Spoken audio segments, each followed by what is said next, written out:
So, good morning, ladies and gentlemen. Professor Chu, can you hear me? Yes, I can hear you clearly.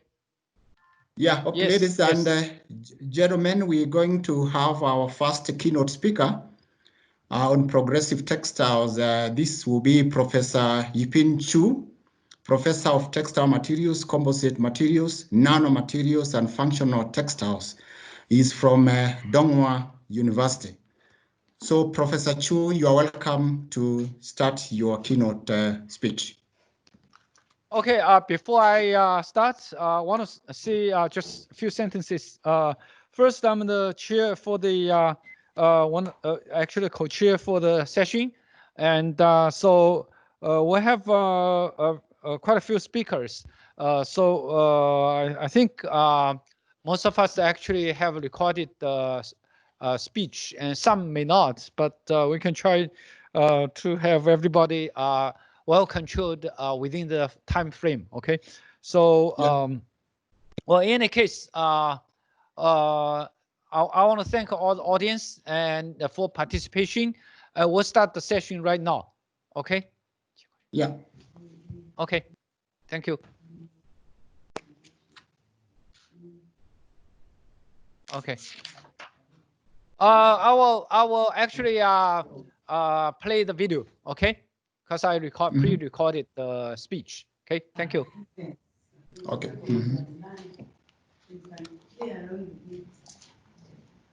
Good morning and good afternoon, ladies and gentlemen. My name is Qiu. I'm a professor in College of Textiles, Donghua University.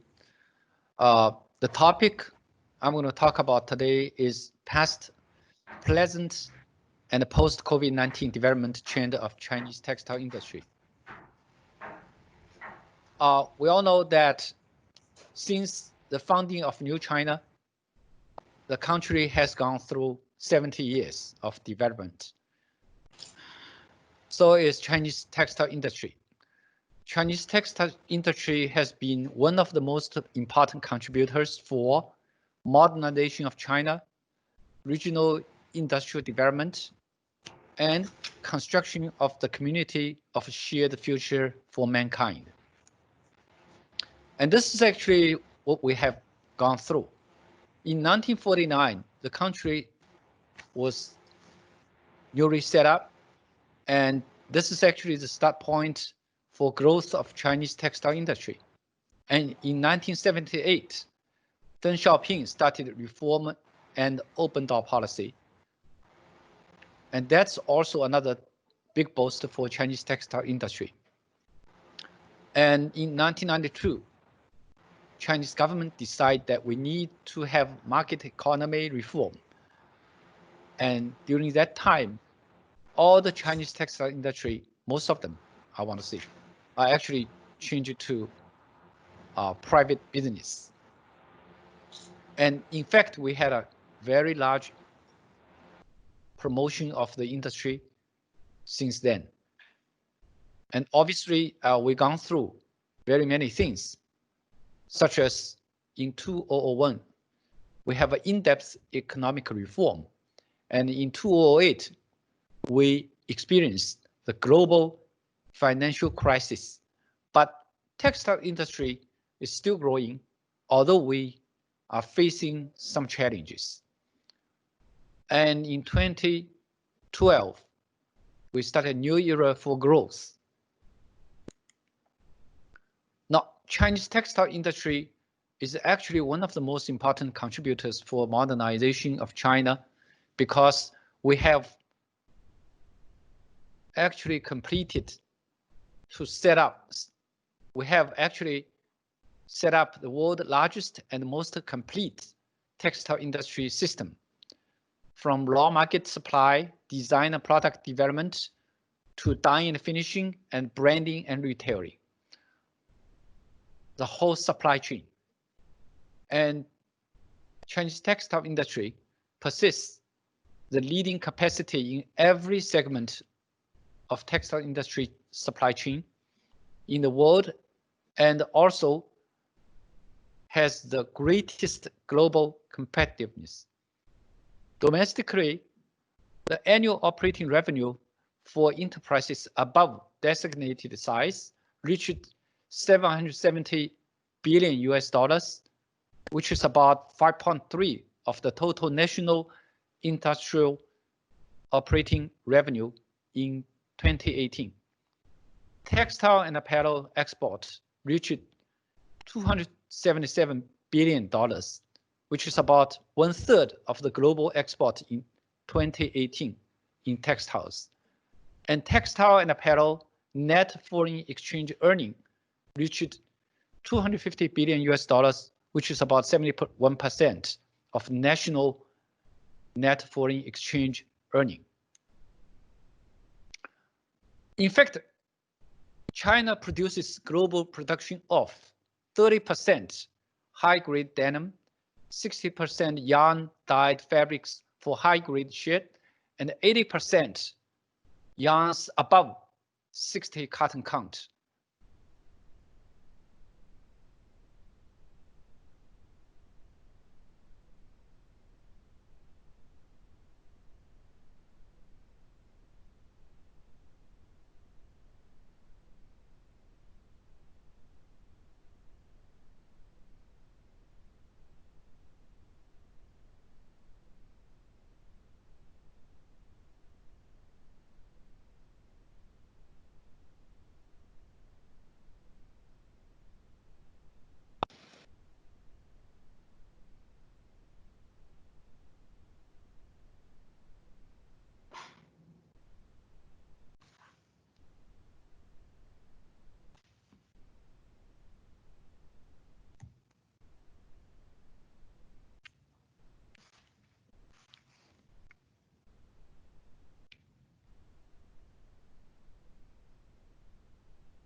Professor Chu, we have lost you. Can you hear me?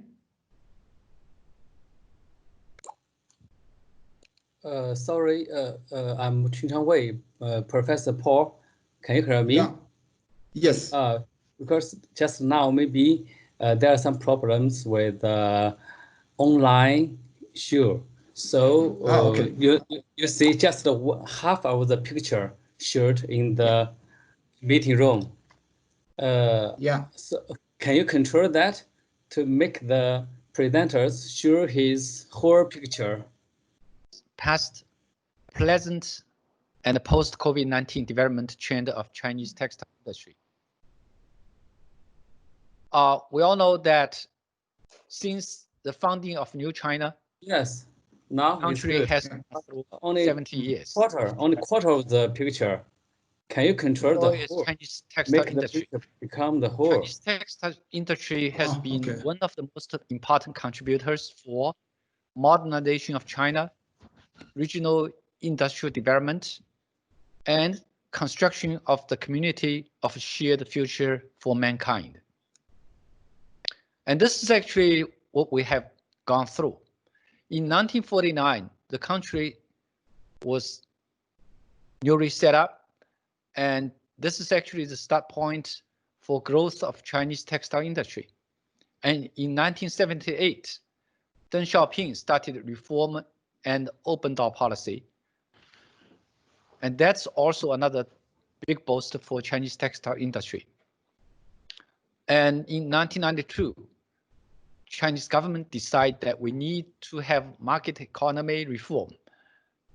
And during that time, all the Chinese textile industry, most of them, I want to say, are actually changed to private business.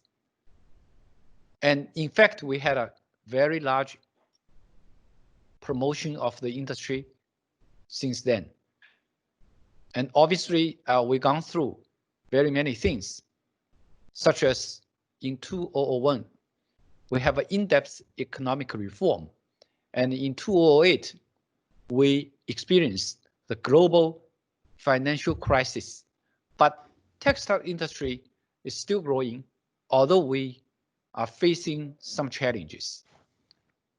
And in 2012, we started a new era for growth. Chinese textile industry is actually one of the most important contributors for modernization of China, because we have actually completed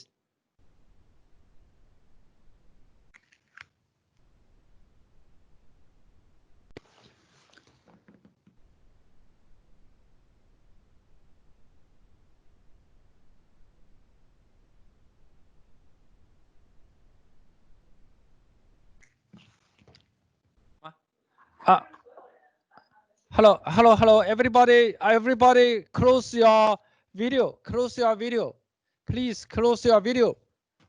Everybody close your camera. Everybody, can you hear me? Yes. Hello. Yes. Yeah, close your video, close everybody's video, except mine. Close, please close your camera, otherwise your camera is occupying the screen. To set up, we have actually set up the world's largest and most complete textile industry system, from raw market supply, design and product development, to dyeing and finishing, and branding and retailing. The whole supply chain. And Chinese textile industry possesses the leading capacity in every segment of textile industry supply chain in the world, and also has the greatest global competitiveness. Domestically, the annual operating revenue for enterprises above designated size reached 770 billion US dollars, which is about 5.3 of the total national industrial operating revenue in 2018. Textile and apparel export reached $277 billion, which is about 1/3 of the global export in 2018 in textiles. And textile and apparel net foreign exchange earning reached 250 billion US dollars, which is about 71% of national net foreign exchange earning. In fact, China produces global production of 30% high-grade denim, 60% yarn dyed fabrics for high-grade shed, and 80% yarns above 60 cotton count, 90% colored spun yarn, and 100% ultra-high count and ultra-high density fabrics. If you compare 2018 with 1978, which is the year we started reform and open door policy, and we have a huge increase in operating revenue from 1.3 billion US dollars to 767 billion US dollars, which is about 700 times as many. And also the percentage of operating revenue is not, though only 5.3%, but since Chinese textile industry is still a very important player, if you look at the total export, which is 11.6%, reached 288 billion US dollars. While these numbers in 1978 is much lower, except the operating revenue, which was about 27% of national total. It means that textile industry is more important, was more important in 1978 than it is now for China. And if you look at fiber consumption per capita, in 1949, which is 70 years ago, we have less than 1 kg per person. And that number was 2.9 kg in 1978, and it reached 22.4 kg in 2018. So there's a huge increase in fiber consumption per person. And the employment in textile and apparel industry was only 0.745 million, and it actually reached more than 20 million today. And not only the numbers that we see a big increase, we also have increase in very many important aspects of the industry. For example, independent innovation ability increased. Actually, we see a 23 national awards since 2011. And China is producing large quantity of differential, functional, and high performance fibers nowadays. And also Chinese-made textile machineries now occupy 80% of the domestic market. And we have improved productivity, which reaches $113,000 per person for textile and apparel industry. And we have more Chinese brands, Chinese designers, and Chinese cultural elements active in the world platform. And in recent years, our business model also have been greatly improved, and we have new forms of business. For example, personalized and customization and sharing economy. And these are the new business models, which involves a lot of textiles.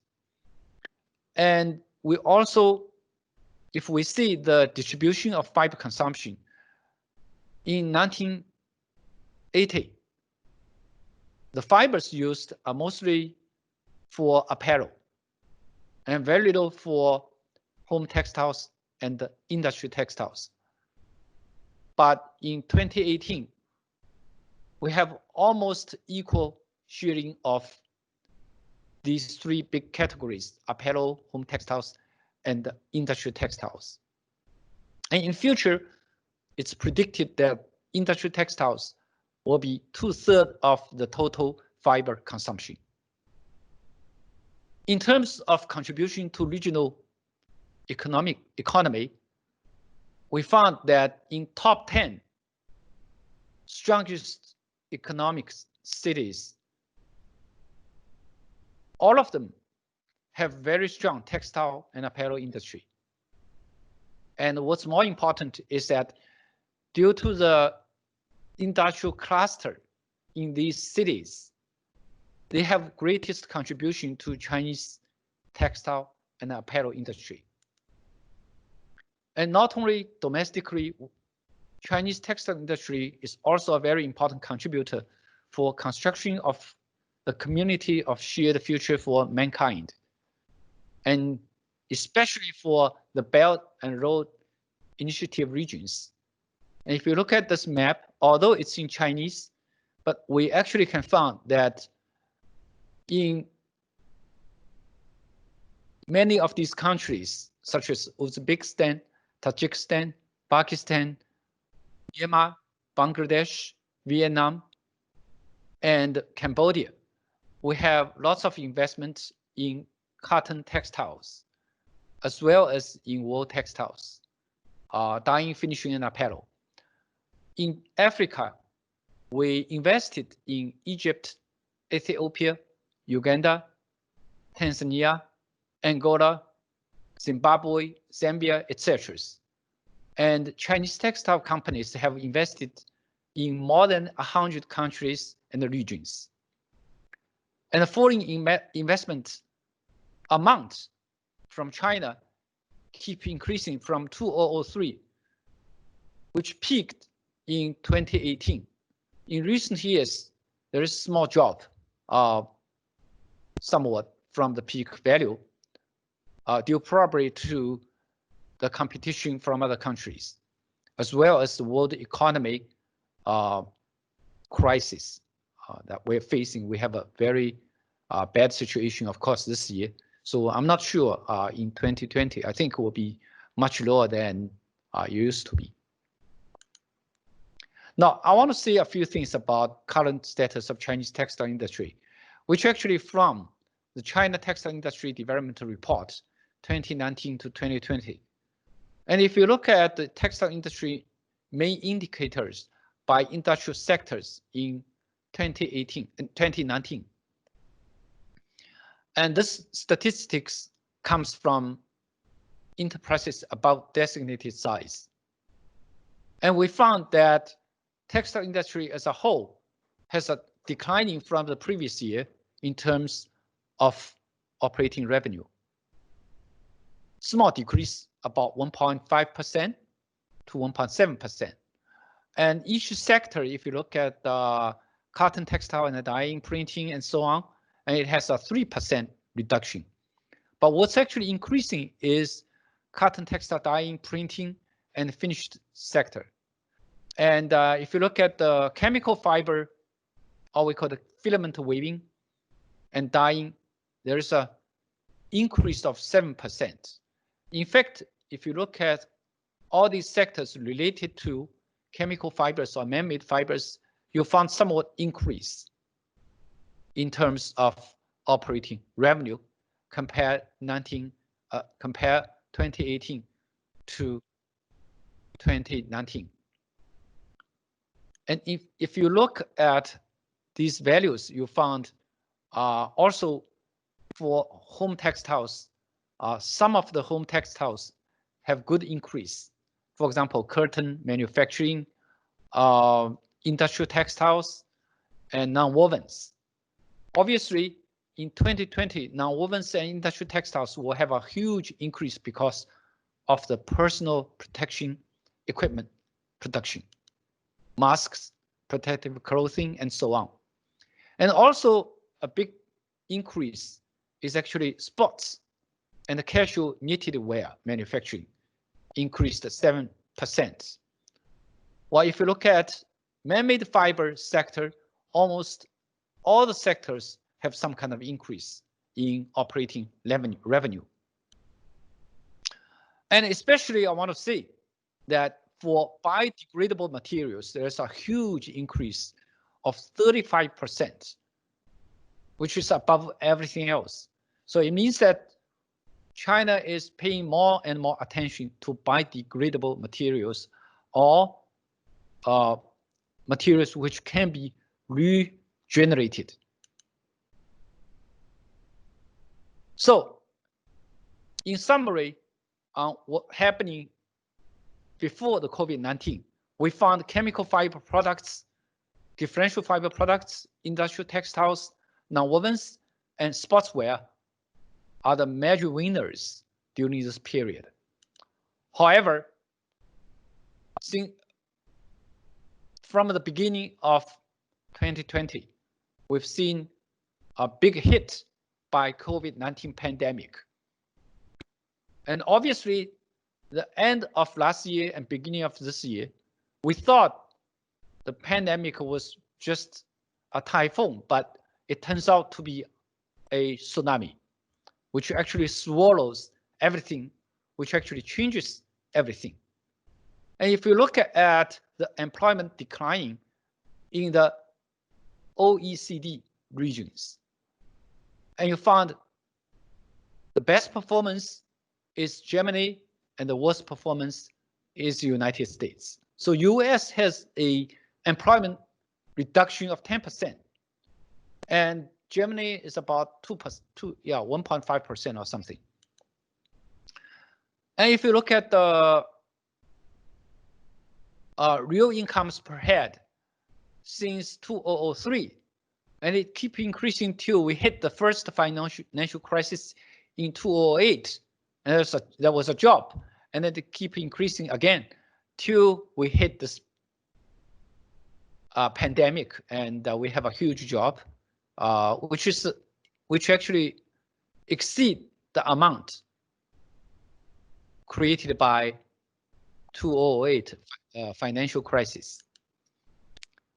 And if you look at the investment rate, overall, since the beginning of the century to now, it's declining. But this year, particularly bad, we have a huge drop, which is comparable to the financial crisis.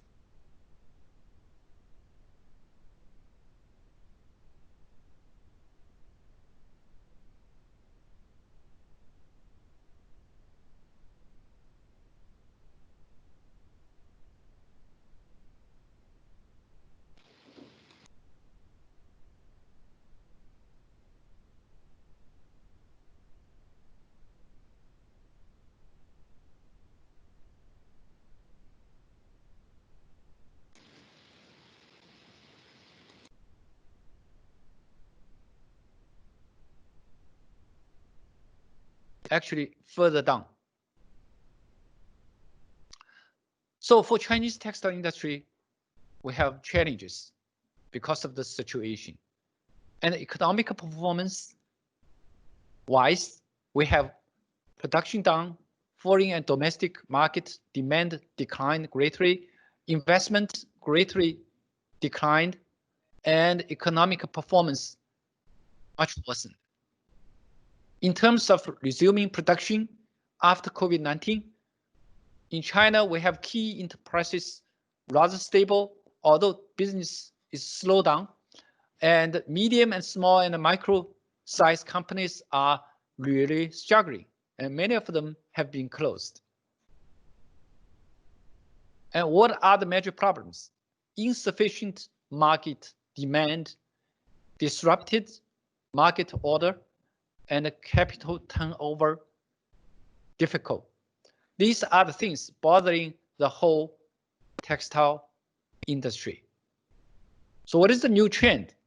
In fact, due to COVID-19, we found increased GVD disconnection or global value chain disconnection and supply chain localization and diversification and reduced dependence on made in China products, leading to shrinkage of Chinese industry global value chain space.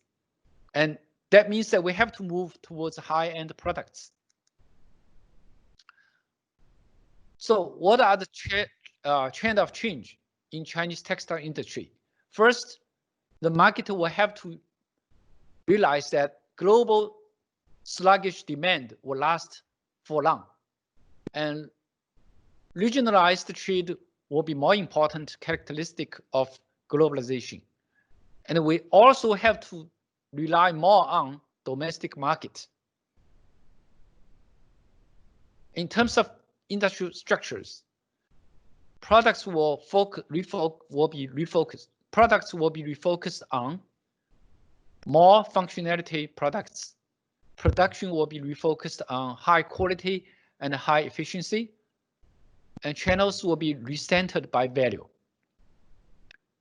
And the development mode will have to change of value created mode, development mode for enterprise, strategic management mode, and risk response mode. This mode will have to be changed.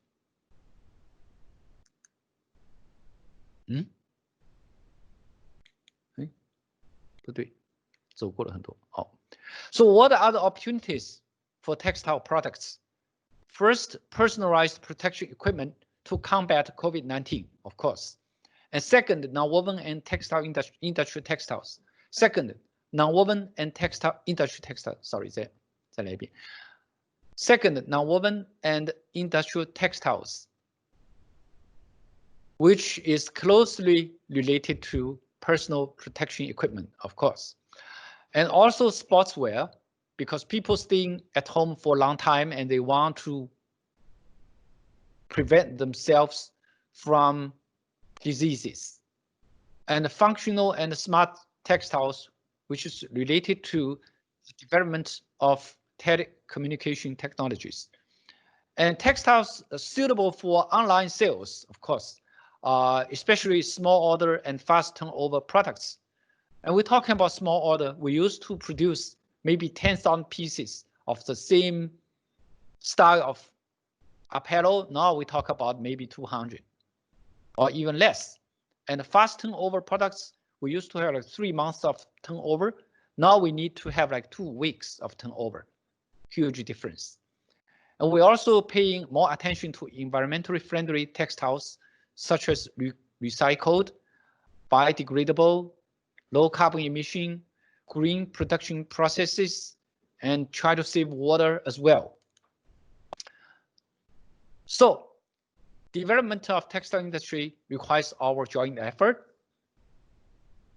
And we need to get online as soon as possible. And these pictures shows that the local government officials in China is actually getting online and promoting their local textile products to people in China as well as in the world. Thank you very much for listening.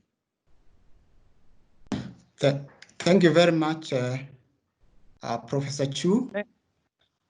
Okay, thank you. Yeah, thank you. We appreciate your presentation.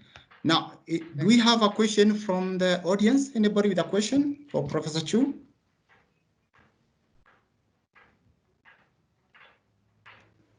Maybe we can ask questions a little bit later. Okay. Okay. Paul? Okay, then that's fine. Thank you. Okay, thank you. Thank you so, Professor, for your presentation. Okay, thank you. Now, yeah, we appreciate. So members, please, we'll take a very short break. Then in the meantime, please logging into your respective symposia just after this. Okay. Yeah, Yep. Thank you very much. 10 minutes, right? 10 minutes symposium. We'll resume it at what?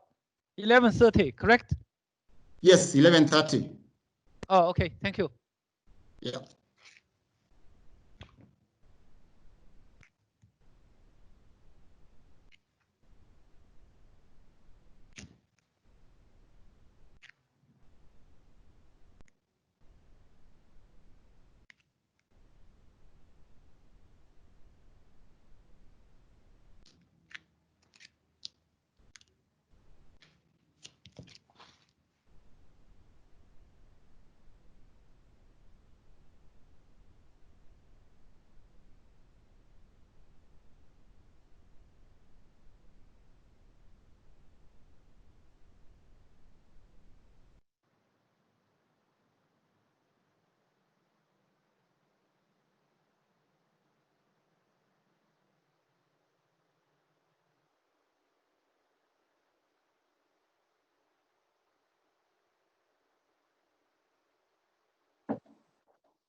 Welcome to Symposium 3.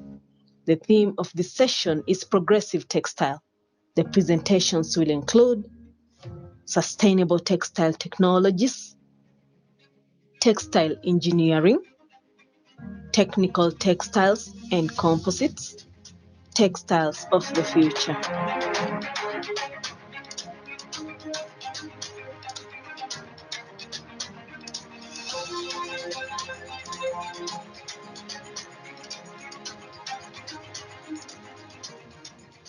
Welcome to Symposium 3.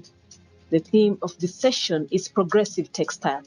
The presentations will include Sustainable Textile Technologies, Textile Engineering, Technical Textiles and Composites, Textiles of the Future. Welcome to Symposium 3. The theme of this session is Progressive Textile. The presentations will include Sustainable Textile Technologies, Textile Engineering, Technical Textiles and Composites, Textiles of the Future.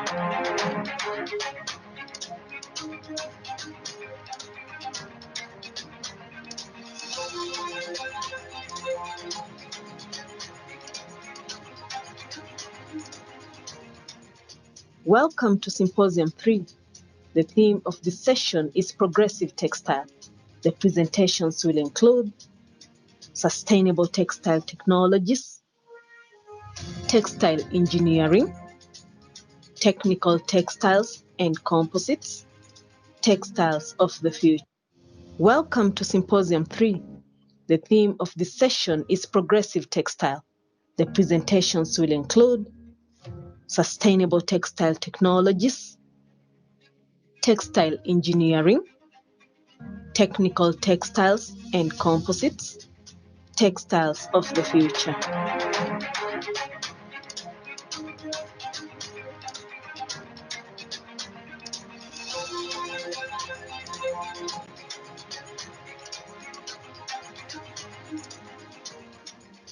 Welcome to Symposium 3. The theme of this session is Progressive Textile. The presentations will include Sustainable Textile Technologies, Textile Engineering, Technical Textiles and Composites, Textiles of the Future. Welcome to Symposium 3. The theme of this session is Progressive Textile. The presentations will include Sustainable Textile Technologies, Textile Engineering, Technical Textiles and Composites, Textiles of the Future.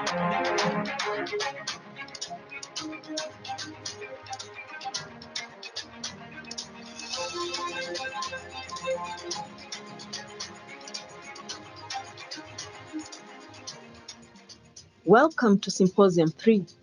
The theme of this session is Progressive Textile. The presentations will include Sustainable Textile Technologies, Textile Engineering, Technical Textiles and Composites, Textiles of the Future. Welcome to Symposium 3. The theme of this session is Progressive Textile. The presentations will include Sustainable Textile Technologies, Textile Engineering, Technical Textiles and Composites, Textiles of the Future.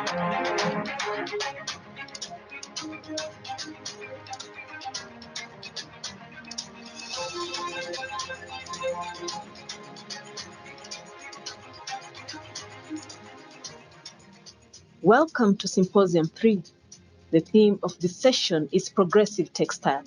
The presentations will include Sustainable Textile Technologies, Textile Engineering, Technical Textiles and Composites, Textiles of the Future. Welcome to Symposium 3. The theme of this session is Progressive Textile. The presentations will include Sustainable Textile Technologies, Textile Engineering, Technical Textiles and Composites, Textiles of the Future.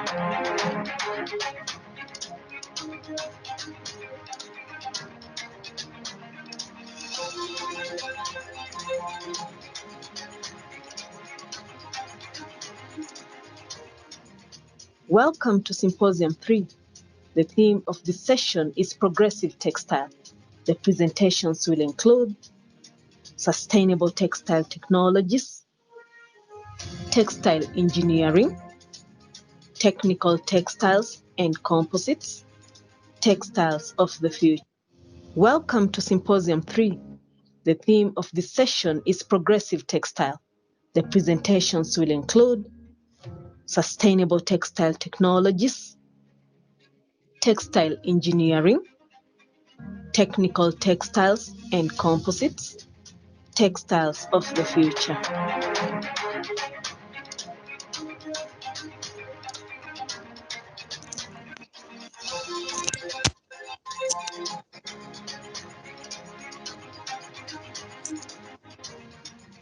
Welcome to Symposium 3.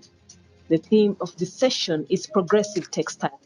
The presentations will include Sustainable Textile Technologies,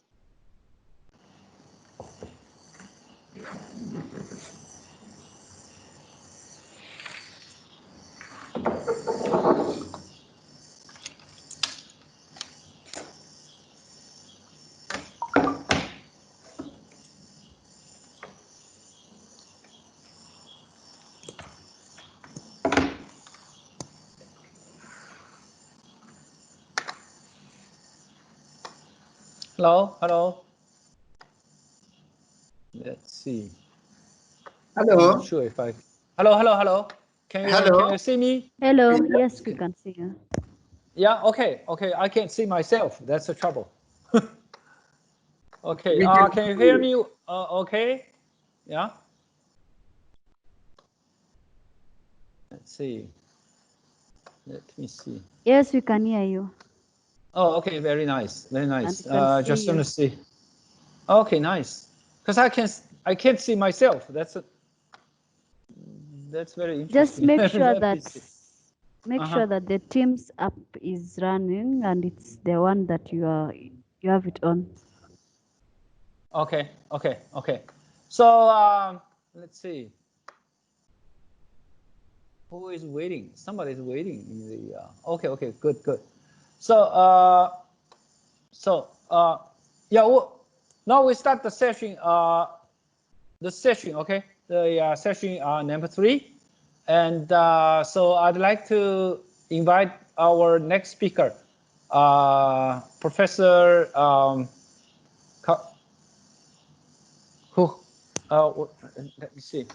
Do we have the speaker here?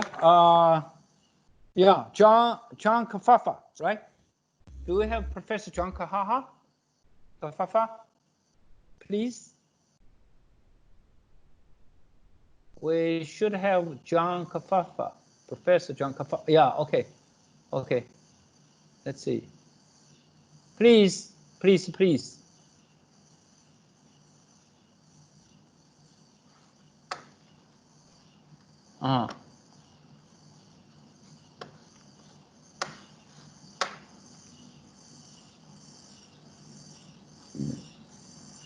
Okay. Yeah, please.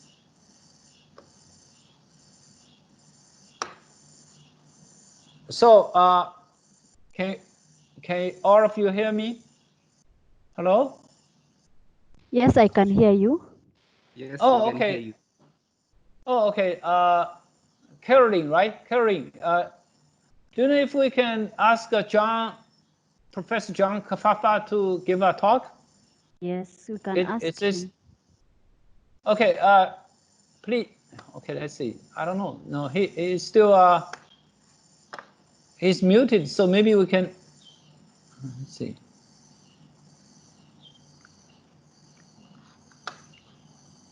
Okay.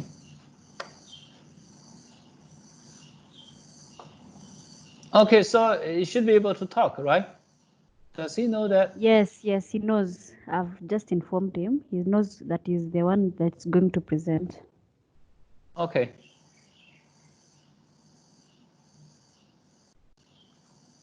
So I actually put him as a participant, but he's still muted, so he need to actually open his speaker, right? Microphone. Okay. Oh my. Excuse me. Just now, Yeah. may change his some rights into others. So now I have changed joins right back. You can now Okay. share your screen. John, can you hear me? I think you can share your screen now. Now you have become a presenter.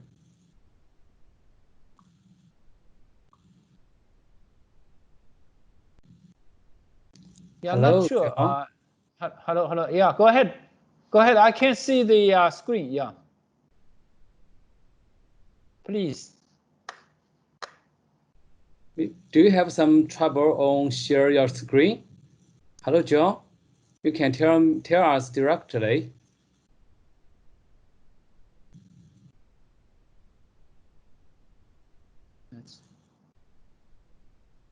That's tough.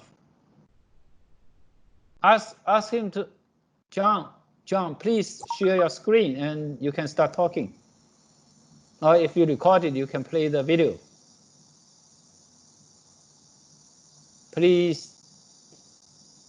Hello, John. Can you hear me? Oh my God. Hello. Yeah. Could you wait Hello. a minute? We find out what is wrong with whether John can be able to make his presentation right now. Just 1 minute. Yeah. Okay.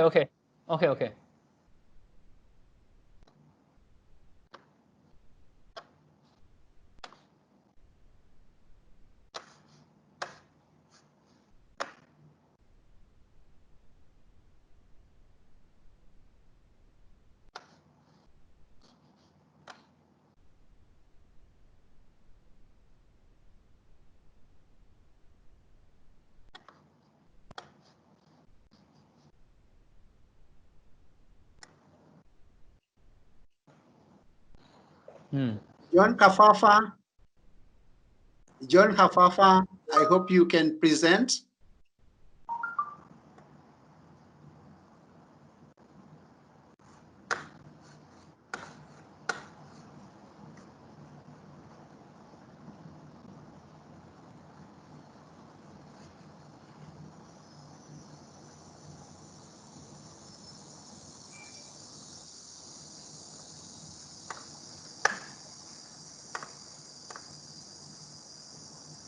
Yeah, what's going on?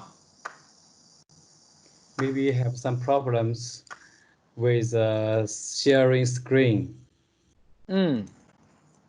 He's not even talking. That's the trouble. He needs to tell us what's happening, right? So we can make arrangement, hopefully. Yeah, so I would suggest that if he's not presenting, then we could ask the next presenter. Hello? Oh, Hello? okay. Okay. Yes, Okay, I it's can. coming. Okay, okay. I share. Oh, okay. Can you share the screen? Yes. Okay, go ahead.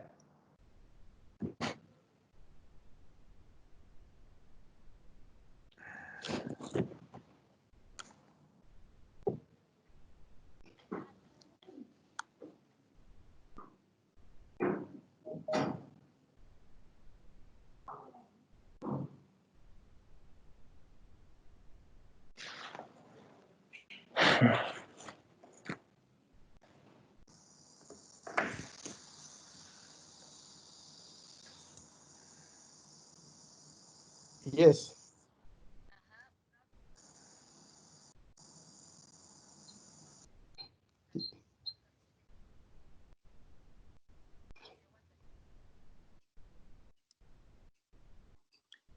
John, are you able to share your screen? Yes, I'm trying. Yes, I can see your face. Can you project your presentation, please? 谢谢。哇，好， Yes. 好，他们可以看到，最少可以看到我这旁边的鲜花。对呀，鲜花朵朵。对。Not easy. 那好，谢谢。 Hello, John. Professor Gidaiga. Hello. Professor Gidaiga, for the interest of time, I kindly request bring the next presenter, then bring John later. I kindly request bring the next presenter. Dr. Ray, let me just share his presentation that he had sent to us earlier. Thank you. The Proceed. recorded one. Okay, thank you. Okay. That'd be great. Okay. Are a byproduct of Cocosnosphaera species.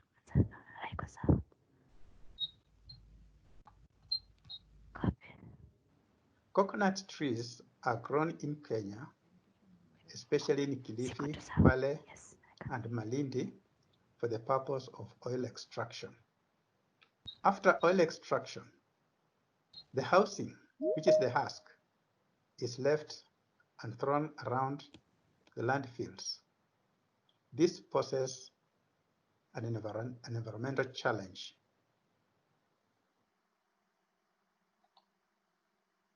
It houses rodents and snakes. This is a big problem to the community living in this coastal area. Hello? Aims and objectives. Let it play. This research aims at exploring innovative ways of utilizing Cocosnosphaera waste as a textile material. Establish the effect of extraction methods on core fiber quality, especially length, tensile strength, and elongation properties. It is also a preparation for non-woven production by needle punching method that requires long fibers. Justification. In order to solve this problem, the challenge which is posed by this coconut waste, to have value addition to the farmers who are growing this particular crop and create jobs and hence reduce poverty in these coconut growing areas of Kilifi, Kwale, and Malindi. Methodology. Coconut husks were collected randomly from Kilifi, Kwale, and Malindi, packed and taken to Mutwapa Crop Research Station in Mombasa. At the research station, the husks were sorted out into 3 categories: short, medium, and large, according to their sizes. They were divided into two portions, equal portions. One portion was mechanically decodicated at Mutwapa Research Station. The other portion was transported to Moi University, where water rating took place. Water rating entailed immersion of these husks in water for a period of time. During this period, bacteria acted on the lignin, the binding forces among the fibers. When these fibers were loose enough, they were removed manually. And the fibers from both extraction methods were characterized. The length was according to ISO 6989 of 1981 by using a meter rule. Tensile strength was determined according to ASTM-C 1557-2003, a standard method of test for single fibers. Here, universal tensile testing equipment was used. Results and discussions. Kilifi samples showed the blue color on the slide shows that mechanically extracted fibers were shorter than those extracted by the water method in all categories. Tensile strength. In tensile strength, we realized that mechanically extracted fibers were stronger than those extracted by the water method. These variations could be attributed to shorter fibers by mechanical method due to the action of decodicating machine, which actually broke most of the fibers, made them shorter. Water rating produced longer fibers, but weaker. This could be attributed to the dissolution of the lignin, which is the binding forces among the fibers. Significance of the main findings.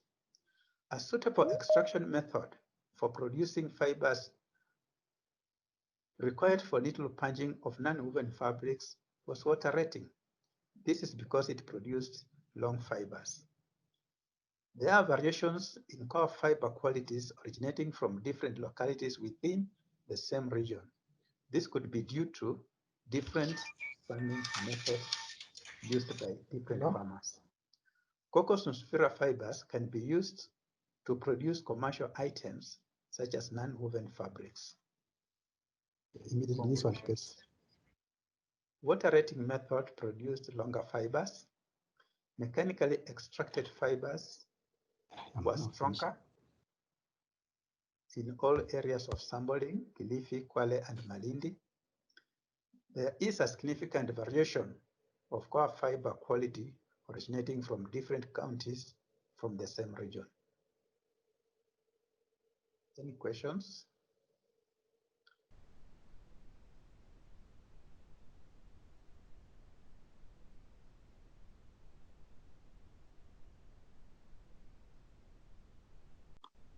Yeah, thank you, Mr. Kafafa, for that nice presentation.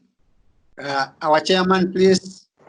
Yeah, please. Anybody has any questions about Mr. Kafafa's presentation? You can ask questions. Any questions or comments?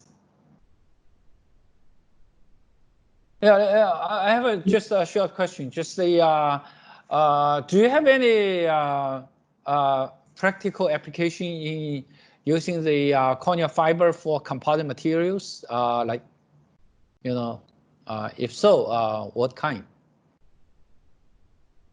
Can you hear me? Hello? Hello? Yeah, I'm just wondering if you have any real world applications. real world applications. Yeah. We have applications for these fibers for making carpets. You can make carpets and ropes. Ropes. And also textile apparel. Apparel? So we have, but we are prepared. This is for non-woven fabrics, which are going for parts for cleaning. Okay. Okay, Chairman, can I ask a question? I am Professor. Go ahead. Simeon Mining, Director of Research at Moi University. Okay. John, go ahead. My question is, how much is it? Is it viable to set a small factory, or it can only be done at the household level? It can be set into a factory. If we collect enough fibers, we have a lot of it in Mombasa, we can set up a factory. Okay, thank you very much. Okay, any other questions or comments? Anybody? Yes? Oh, we see somebody raise hand. Okay. Thank you, John Kafafa, for your presentation. My question is that apart from these mechanical extraction and using water extraction, do we have any other method that it can be used for the purpose of extraction? Thank you. Yes, we can have chemical extraction and combined chemical and water. But when we use chemicals, we're also increasing the pollution of the environment. So we try to avoid the chemicals. Okay, thank you, Mr. Gafafa. Thank you. Mr. Chairman, for the sake of time, I think we should go to the next presenter. We'll have a session for questions later. Thank you. Okay, very good. Thank you. Thank you so much. Okay, our next speaker is Professor Chu-Yang Zhang. His topic is on the balance between pressure drop and filtration efficiency, how Chinese manufacturers evolve in face mask technologies. So Professor Zhang is an expert in personal protection equipment, and he's been studying on the facial masks during this pandemic of COVID-19. Okay, Professor Zhang, can you share your PPT and start talking? Okay, go ahead. Okay. Good morning, good afternoon, everyone. Can I be heard, everybody? Yes, we can hear you. Okay, let me start share my screen. PPT. All right. Everything okay? Yes, okay. I can see it. Yes. All right. Yes, very nice. Very nice. Okay. First of all, let me introduce myself to everybody. My name is Chu-Yang Zhang, and I'm from College of Textiles and Apparel in Chenzhou Normal University. Actually, I have been here for 3 years, and my research field is in nonwovens and industrial textiles, as well as surface treatment of fabrics and composite materials. Today, let me close my video. Okay. All right. Today, I'm going to talk about the balance between pressure drop and the filtration efficiency. As we know that the past half year we have been fighting with this thing called COVID-19 virus, and unfortunately, what I study or my research field is very closely related to textiles used to fight this virus. Basically, what we're going to talk about today is going to be about filtering efficiency and pressure drop. Today, I'm going to cover a few of the topics here. I'm going to go very quickly through nonwoven section because some of you might have knowledge on nonwovens, some of you might not. I'm going to go very quickly through and I'll talk a little bit about filtration and masks. If I have time, I'll go through protective clothing. First, nonwovens. All right, it's a sheet of fabric broadly defined as a sheet or web structure. It's basically industrial textiles, basically. A smaller category of industrial textiles. So they are not made by weaving or knitting. So they do not require converting fibers to yarns. So it's a highly engineered solution made up of a variety of materials, which include powders, particles, adhesives, and etc. So it's widely used in a lot of areas, but mostly recently it's getting attention on medical use, hospital, and healthcare uses. All right, so so we do so the nonwovens that we use in this industry is basically we have a fiber selection process and we have fibers and polymers.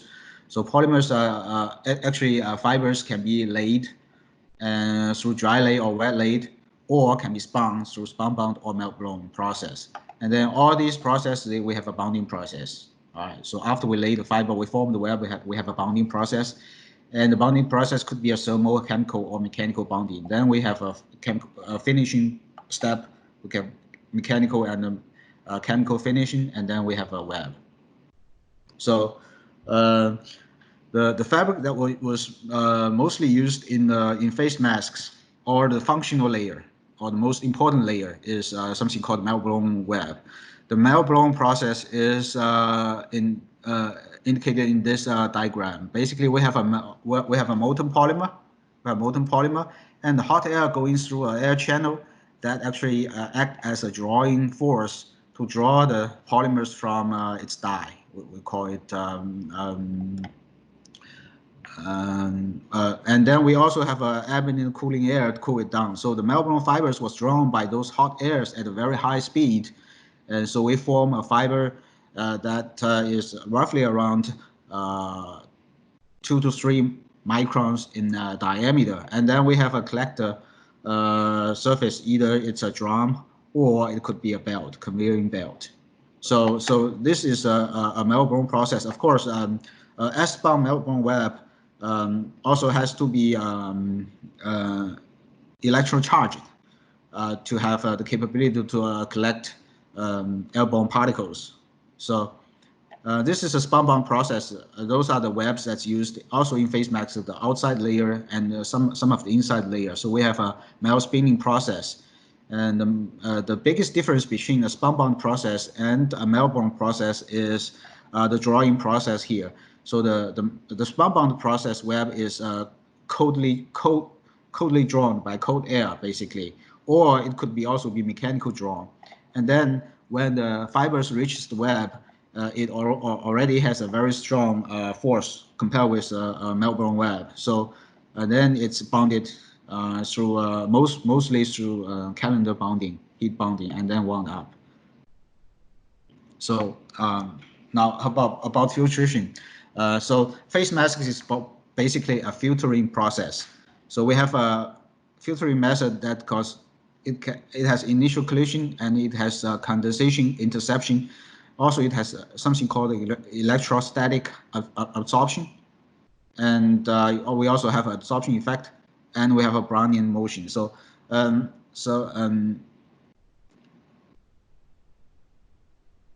mostly our melt-blown web, because of its particle size, because of its diameter, fiber diameter, and its the average hole sizes, and actually the melt-blown web has a larger hole than most of the airborne particles that we are trying to stop. So what we do here is something called electric process. So it's unfinished melt-blown cloth, and then it has an electric melt-blown nonwoven. So you can see the difference here, but actually it has when so the virus was actually attached to those particles in air, and those particles will also have charges. So that when it goes through the web, Melbourne web, actually it will be attracted by the charges on the fibers, so that it will not go through the hole. It will be attached to the fiber surface. So it's called an electric filtration mechanism. Through electrostatic attraction, the filter efficiency increased from 35 to 95%, basically. And also, there's something called nano electrospinning, and I'm pretty sure that everybody in this room knows very well about this technology. So the fiber produced in this process is nanoscale, and because the fiber diameter is nanoscale, and the holes and in this web is also in nanoscale. So mostly it will be stopped by.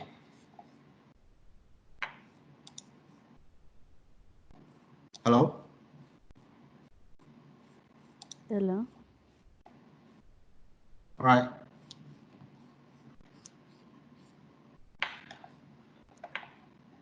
Please continue. We can hear you.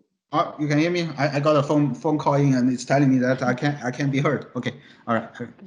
So so it's a physical stopping process that actually stops the particle through a physical blocking system. So it's called this is called this is called the nano electrospinning process. And then the third one is called the plasma charging process. The plasma was applied in the web to improve its wettability and also to improve its charging. So let's talk about the mask. The mask itself has bacteria, and the bacteria is we have 3 layers here. We have an outer layer, we have a middle layer, and we also have an inner layer. So it's a 3-layer process, 3-layer structure. So the middle layer is the Melbourne web that we are talking about, and the outer layer and inner layer could be spunbond layer, and the inner layer could be another type of more softer. It's called thermal layer. And so we have all these particles that will be, actually the main function layer is the middle layer. So the outer layer is just a layer that stops, the outer layer isolates droplets and large particles of dust. And the middle layer actually isolates it's the isolation filter layer. So it's a Melbourne non-woven and nanofiber membranes. So the inner layer is a skin-friendly material that works to stops so this is a disposable surgical mask process that we have all 3 layers merging together here, and the second step here actually has attached the nose clip, and then we have a stacking process here that to increase the facial areas, and then right here we have a flattening process and the tailoring process. And also we have the final step that actually fix the ear rope.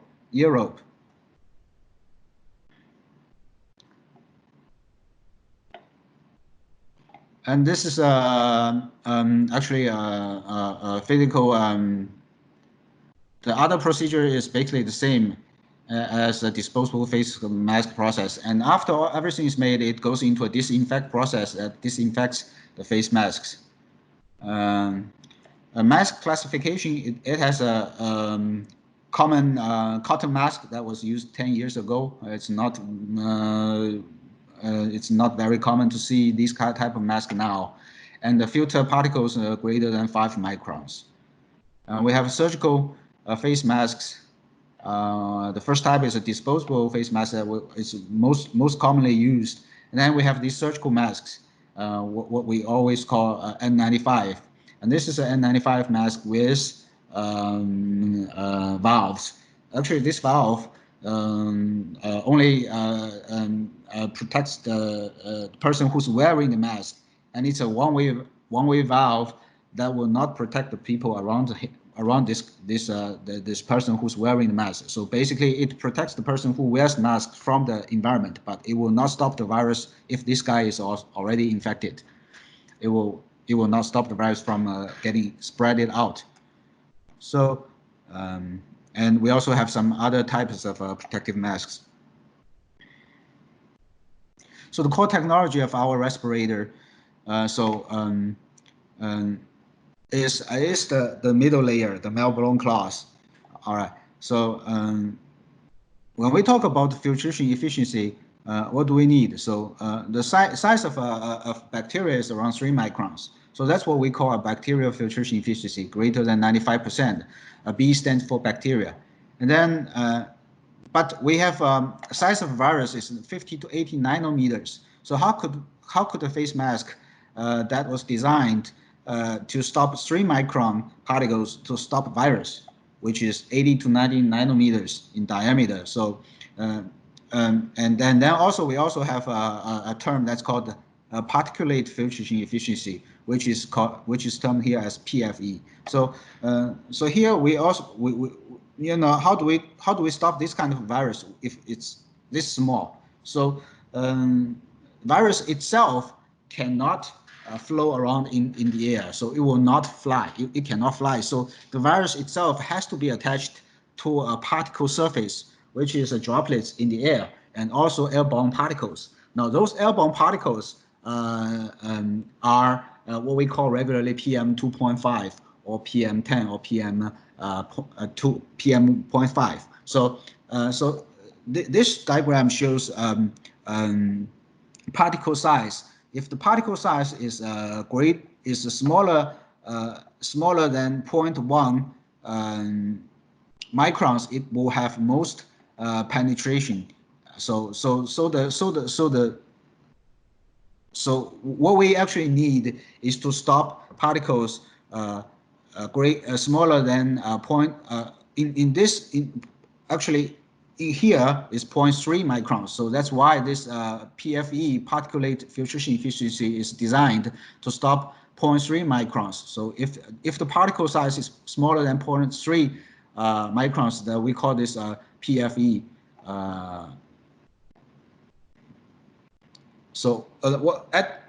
And then when we talk about filtering efficiency, we also have to talk about a term called flow rate, because these two terms has to be considered together. If filtration efficiency at a lower flow rate, if you are talking about filtering efficiency, you do not talk about flow rate. That's not telling the whole picture. So when we talk about filtering efficiency, we have to consider at what kind of flow rate. So here is a table with 4 different types of standards or masks. So the first type is surgical medical masks, which is what we commonly call N95 masks. The flow rate is at 85 liters per minute, and the particle PFE, the particle that we are trying to stop is 0.3 micron aerosol. It's at 95% PFE. So here we have a pressure drop of wait a minute. We have a pressure drop of 343 Pascal at that flow rate, at 85 liter per minute flow rate. So it's a very, very high pressure at a high flow rate. So this kind of masks has it's very uncomfortable because it has a very large pressure drop. So the second type is the disposable medical mask we wear daily, the flat type. So this kind of masks only requires BFE, which is a 3 micron particles at a 30 liter per minute flow rate. So at that kind of flow rate, at a 30 liter per minute, almost 1/3 of the flow rate of N95 masks, and its pressure drop required is 49 Pascal. So this mask is a little bit more comfortable than the surgical N95 masks. Now, if this mask is for children, it's designed for children. So China actually recently established a standard for children face masks. For children's face masks, actually the pressure drop is even, it has a higher requirement. The pressure drop is at 30 Pascal, but the flow rate is same as disposable masks, but look at the PFE required here. The PFE required here for children is 90%. Now compare with the disposable medical masks, the PFE required is 30%. So it's from 90% to 30%. So we're talking about a penetration rate of 10% and 70%. That's 7 times than the regular adult disposable masks. So this one puts a lot of pressure and requirement on manufacturers to improve their performance, because pressure drop and filtration efficiency are two properties that are going to fight with each other. So here is a practical test data from a plant that I was working with. So now we are looking at 32 liters per minute flow rate. Okay, so the efficiency here meets the standard, 97, 97, 98, 98, 98, 98, right? So the 0.3 micron filtration efficiency actually meets the standard. But look at the pressure here. The pressure is 35 Pascal. Now, if we go back to look at this picture, our pressure drop is actually required at less than 30 Pascal for children's face mask. So this material actually fails. So 95% of Chinese manufacturers actually was fighting with this new standard to meet this pressure drop requirement. And also, if we look at the 85 liter per minute on the second picture here, and then the pressure drop is 133. Now it meets the standard here. It meets the standard here at 85 liters. So most problem is at children's face mask, but the market actually sees this standard, and it actually starts to put pressure on manufacturers to provide materials that will meet that standard, even though it's not used for children's face mask. Even it's for adult mask, this pressure drop is required. So in China, currently in Chinese market, so nonwoven male-blown fabrics that is required by the face masks manufacturers is that your filtration efficiency needs to be greater than 95%, and also your pressure drop needs to be less than 25%, 25 Pascal. So all these material here fails. So they have a lot of to go. So from 35 to 25. Now, if you meet the 25, then you add another layer of spun bond and also an inner layer, then you barely reach this 30 Pascal requirement. I think my time is probably up, right? So we have some new development here. So one is called plasma enhanced electrode. So we use plasma treatment to increase the electrode performance. Also, we have a water electrode because the electrode method itself has a lot of disadvantages. When it has a lot of moisture, the electric effect actually drops. And also there's a third type that's called nanoweb. I think my time is up, so I'm going to stop here, Chair. Hello? Yeah, well, you can talk 1 more minute, maybe. Well, I was told that I should leave some time for question and discussion. That's all right. Okay, so I think I'll just stop here and welcome questions and discussions. Okay. Thank you, Professor Zhang. I want to see anybody have any questions? Do you have any questions from the audience? Please. Yes. Yes, Chair. I wanted to ask. He talked about the Chinese manufacturers trying to meet the standards. Yes. How effective is? I mean, how affordable are these masks, considering that it is going to be part of our apparel these days to wear a mask? How affordable? Okay, so are you talking about the mask manufacturing cost if to meet this new requirement? And also for consumers when they are buying. For consumers. Okay, So we have seen a roller coaster of Melbourne web price. No, we are talking about half million RMB per ton during its peak time. Now the price of Melbourne web actually has dropped significantly. So currently we are talking about probably at 30 to 50,000 RMB per ton of Melbourne web. That's actually web at a pretty good quality at 95% filtration efficiency. But when we go to 99% filtration efficiency at 85 liter per minute flow rate, at this kind of flow rate, and if the pressure drop is controlled less than 80 pascals, which is required by the standard, then these kind of webs are still sold close to 500,000 RMB per ton. So the price of the web actually is based on the quality of the web that you produce. So, but for webs that can meet the standard, right now the price is at 30 to 50,000 RMB per ton. So that translates to every face mask. Probably the manufacturing cost for each face mask is around 3 to 5 cents RMB per mask. So less than let's say 1 cent USA dollar, less than 0.01 USA dollar per face mask. Thank you very much. Hello. Oh, hello. I suppose that we are running out of time. Do you really have? If we have short question, we can ask. But if not, we can ask Professor Zhang a little bit later.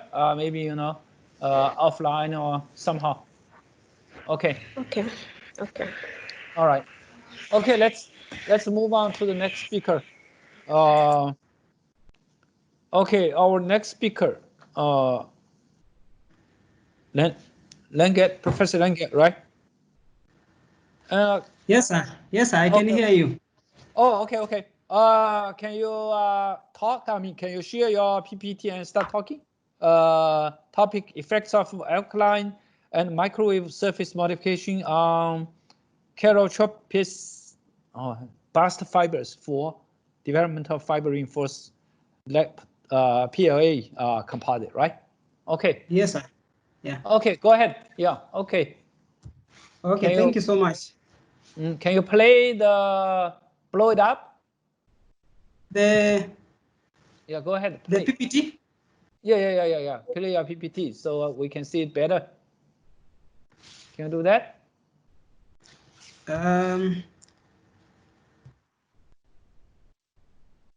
You go to the presentation mode. Yeah, go to the presentation mode. Yeah, can you do that? Yes, sir.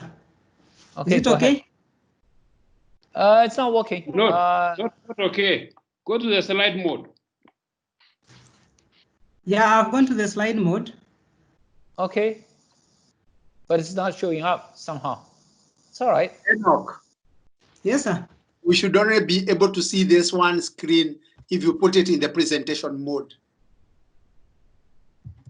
You know the button down there for presenting?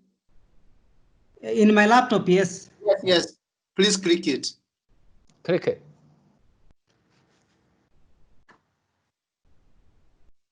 Yeah, I've clicked it. So is it visible now? No, it is not. Sorry. I think you can try. On your extreme left, there is somewhere written close. So you need to close all those content on your extreme left.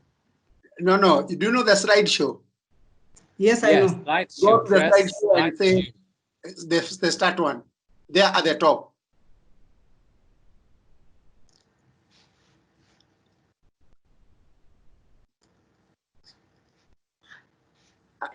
Okay, Langat, go to slideshow. Yes. Menu up there, then click on it, the slideshow. On you see the left-hand side? So what happened? No, it's okay. should be fine. Okay. It's coming Do you see back. it? No? Yeah. Yeah, Okay, it's all right. Let me go back to the slide mode.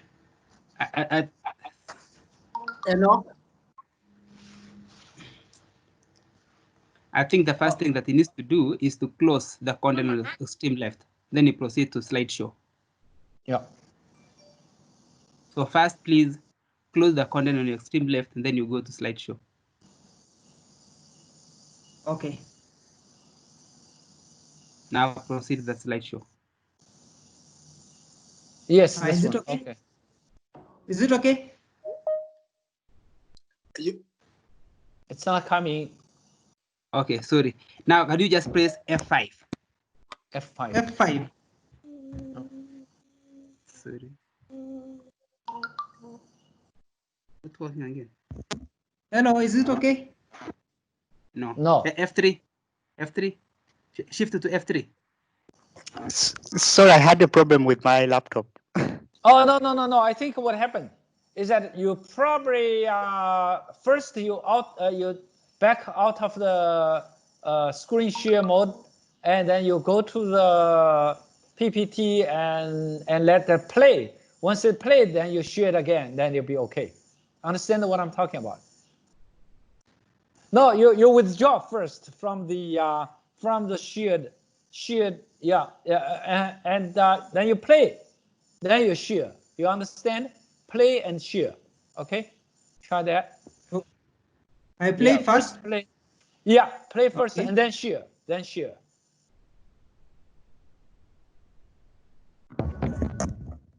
Okay, does it work? Okay, share. Is it okay? It's not. Don't worry, just let it go. Okay, don't share. Don't share. Forget about share. Okay, just talk. Doesn't matter. We can see it. I have the last method. Do you want to try? Do you see the up buttons? There is a view button. View. Can you see the view button up on the up of the PPT? We lost him.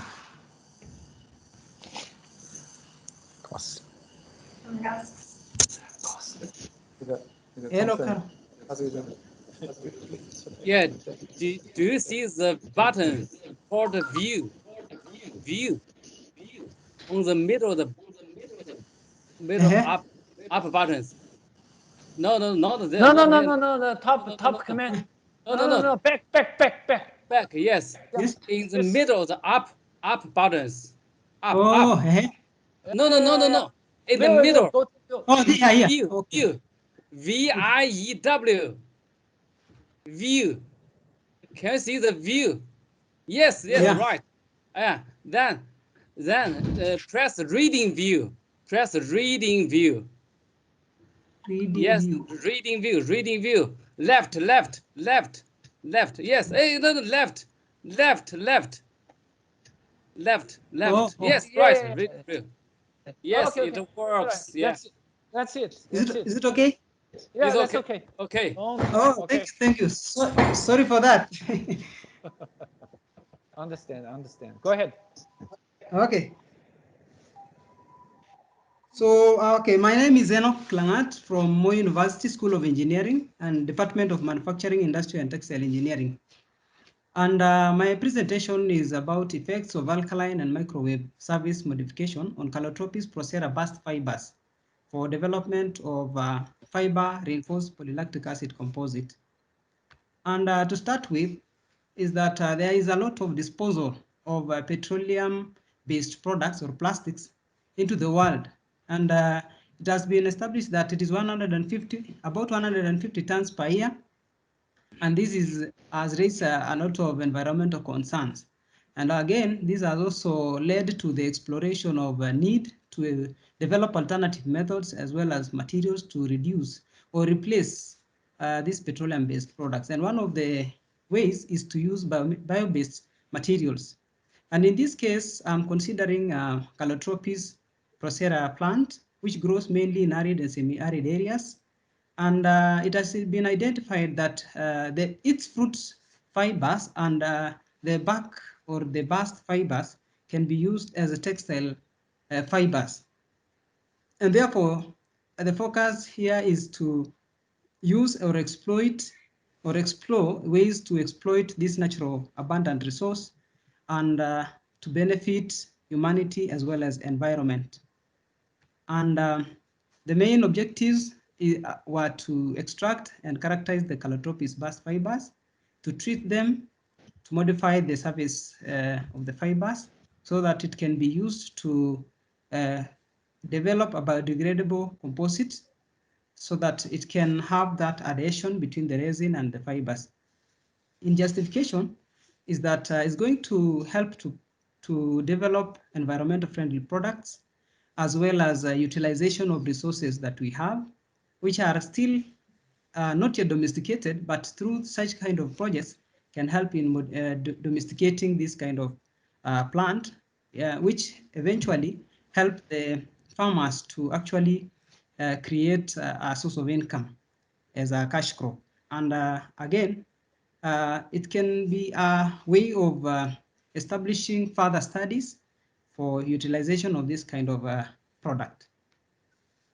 And in extraction, the plant is actually a shrub, and so the stems were cut, and the back of the plant were peeled off, and then the fiber were extracted using decortication method. And the fibers were then treated in alkaline solution using sodium hydroxide and using also microwave treatment.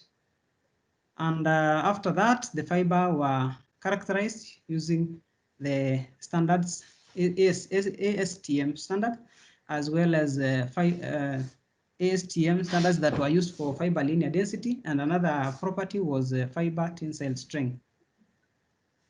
For the fabrication, the pellets from PLA producer were sourced, and they were melted and then pressed to form sheets, and then the sheets were stuck together with the fibers and then compressed to form the fabricated composite material, which was then the tensile properties were then tested using universal testing machine.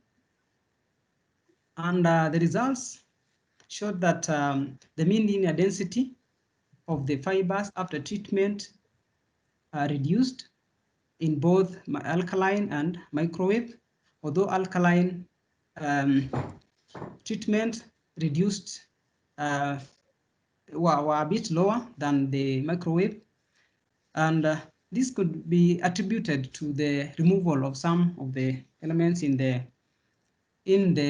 fibers. And for the tenacity, it increased, whereby the mean tenacity for the fibers after treatment, especially alkaline, increased, and the microwave treatment also increased, but not more than the alkaline treated. And the micrographs on the left shows the micrographs of the treated, untreated, and also the untreated fibers, alkaline treated and microwave treated fibers. This also further shows that there is a reduction in the diameter.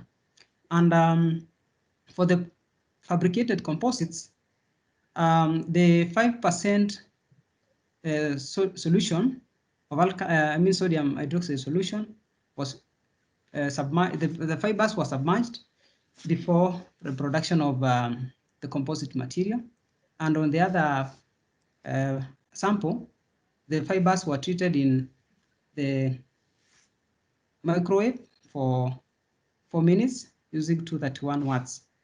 And the PLA pellets are shown above on the right diagram. So the results also demonstrated or showed that there is an increase in strength of the composite material from the fibers treated with alkaline, and then followed by the microwave treated fibers, and then it was, as compared to the untreated, it was quite higher. The tensile modulus was also following the same trend, whereby the highest was from the treated alkaline treated fibers, and the lowest was on the untreated fibers. And on the left, we also have micrographs for the tensile testing after breaking the composite.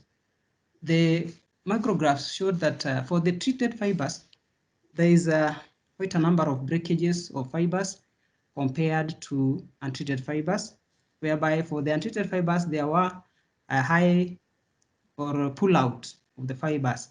But on the other side, whereby we used treated fibers, there is a high fiber fracture.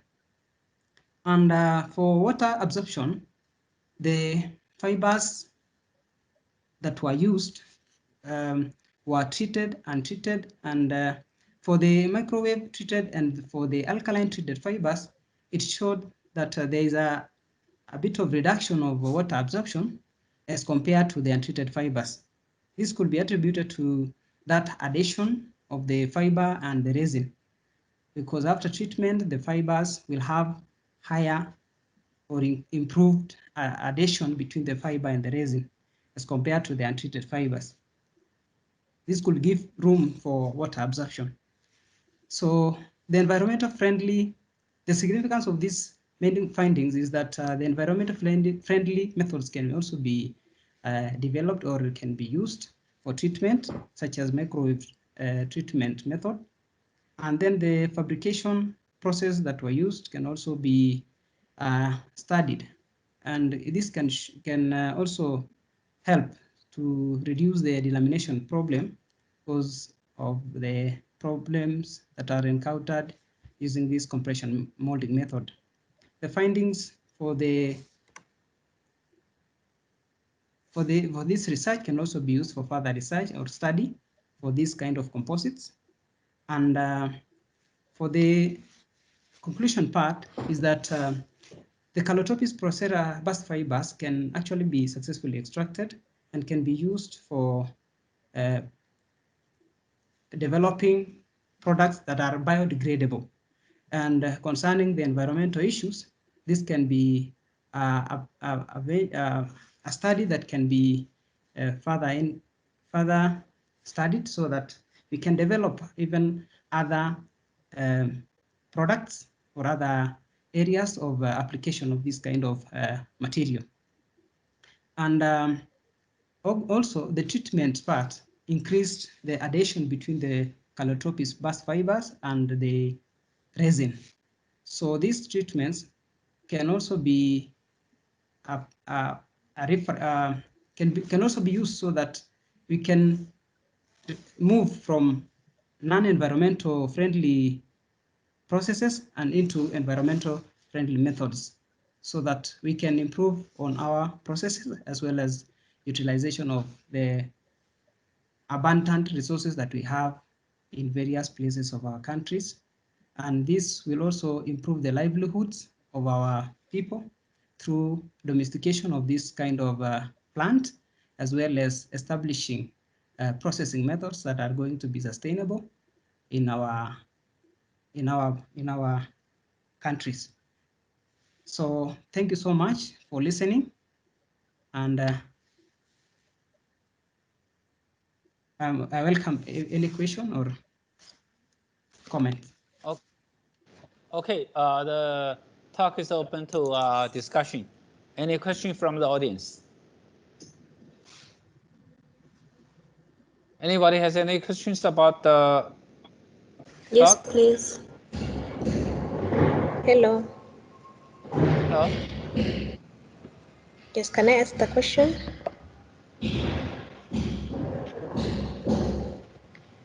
Yes, go ahead. Hello. Yes, sir. Is it okay? Go ahead. Sorry? Yeah, anybody has any questions? Yes, please. Hello. Go ahead. Okay. Oh, sorry. Thank you, the presenter. Thank you so much. It was really interesting. But I would like to understand the reason as to why you used microwave treatment. What to achieve? Because I know microwave, some use it for hydrophobicity, depending on the conditions. Others use it for hydrophilicity. So what exactly were you hoping to achieve when using the microwave treatment? Okay, the essence of using microwave method is to actually to demonstrate that if we use the microwave, first we can minimize the time of treatment and also avoid chemicals. And for the fibers to have proper adhesion or good adhesion, improved adhesion between the resin and the fibers, we have to at least modify the fibers to have affinity or to have adhesion between the fibers and the resin. So it has to be more hydrophobic because we know natural fibers are hydrophilic. Yes. Pretty noisy for some reason. So can everybody, if you're not talking, set up your microphone to mute. Okay. So anyway, let's see. So well, due to the time limit, we want to move to our next speaker. Next speaker, Dr. Ma Liyun. Okay. Ma Liyun, are you there? Yeah. Okay. Can you either talk or play the recorded video? Okay. I will play my recording. Okay, that's all right. It's okay. Okay. Yeah, go ahead. Okay. Oh. Okay, very nice. Okay. Is this okay? It's okay. It's okay. Go ahead.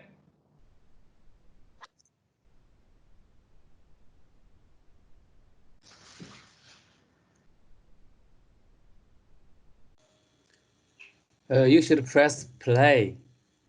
Should press play. Try. Yeah. There's no voice. Can you just talk? Go ahead, just talk. Select the option. Hello, when you're sharing, ensure that the dialog box includes system audio. Everyone, Okay, my name nice. is Ma Liyun. I am a PhD candidate. Chairman, is this and, okay? my supervisor is. It's okay now. Okay. We can hear you. Okay, sorry. Today, my topic is silk fiber-based conductive fiber and its applications. As we all know that electronics textile has become the hottest topics, no matter from industrial or research area. Maybe 10 or 20 years before, electronics devices integrate into textile just by some simple way like pasting or swing. It's really made the textile not comfortable. But currently, with the development of many disciplines, the flexible electronics has been shown, like flexible sensor, flexible nano generator, flexible battery, and flexible supercapacitor. This made the electronic textile into the textile electronics, which means this electronics has the really property of textile, like comfortable, stretchable, flexible, and so on. My research groups has been target is finding the biocompatible and good mechanical electronics fibers. So we choose the silk fiber as the basic materials. As shown in here, there are 5 levels of silk fibers. Amino acids to the nanofibrous networks. Today, the topics is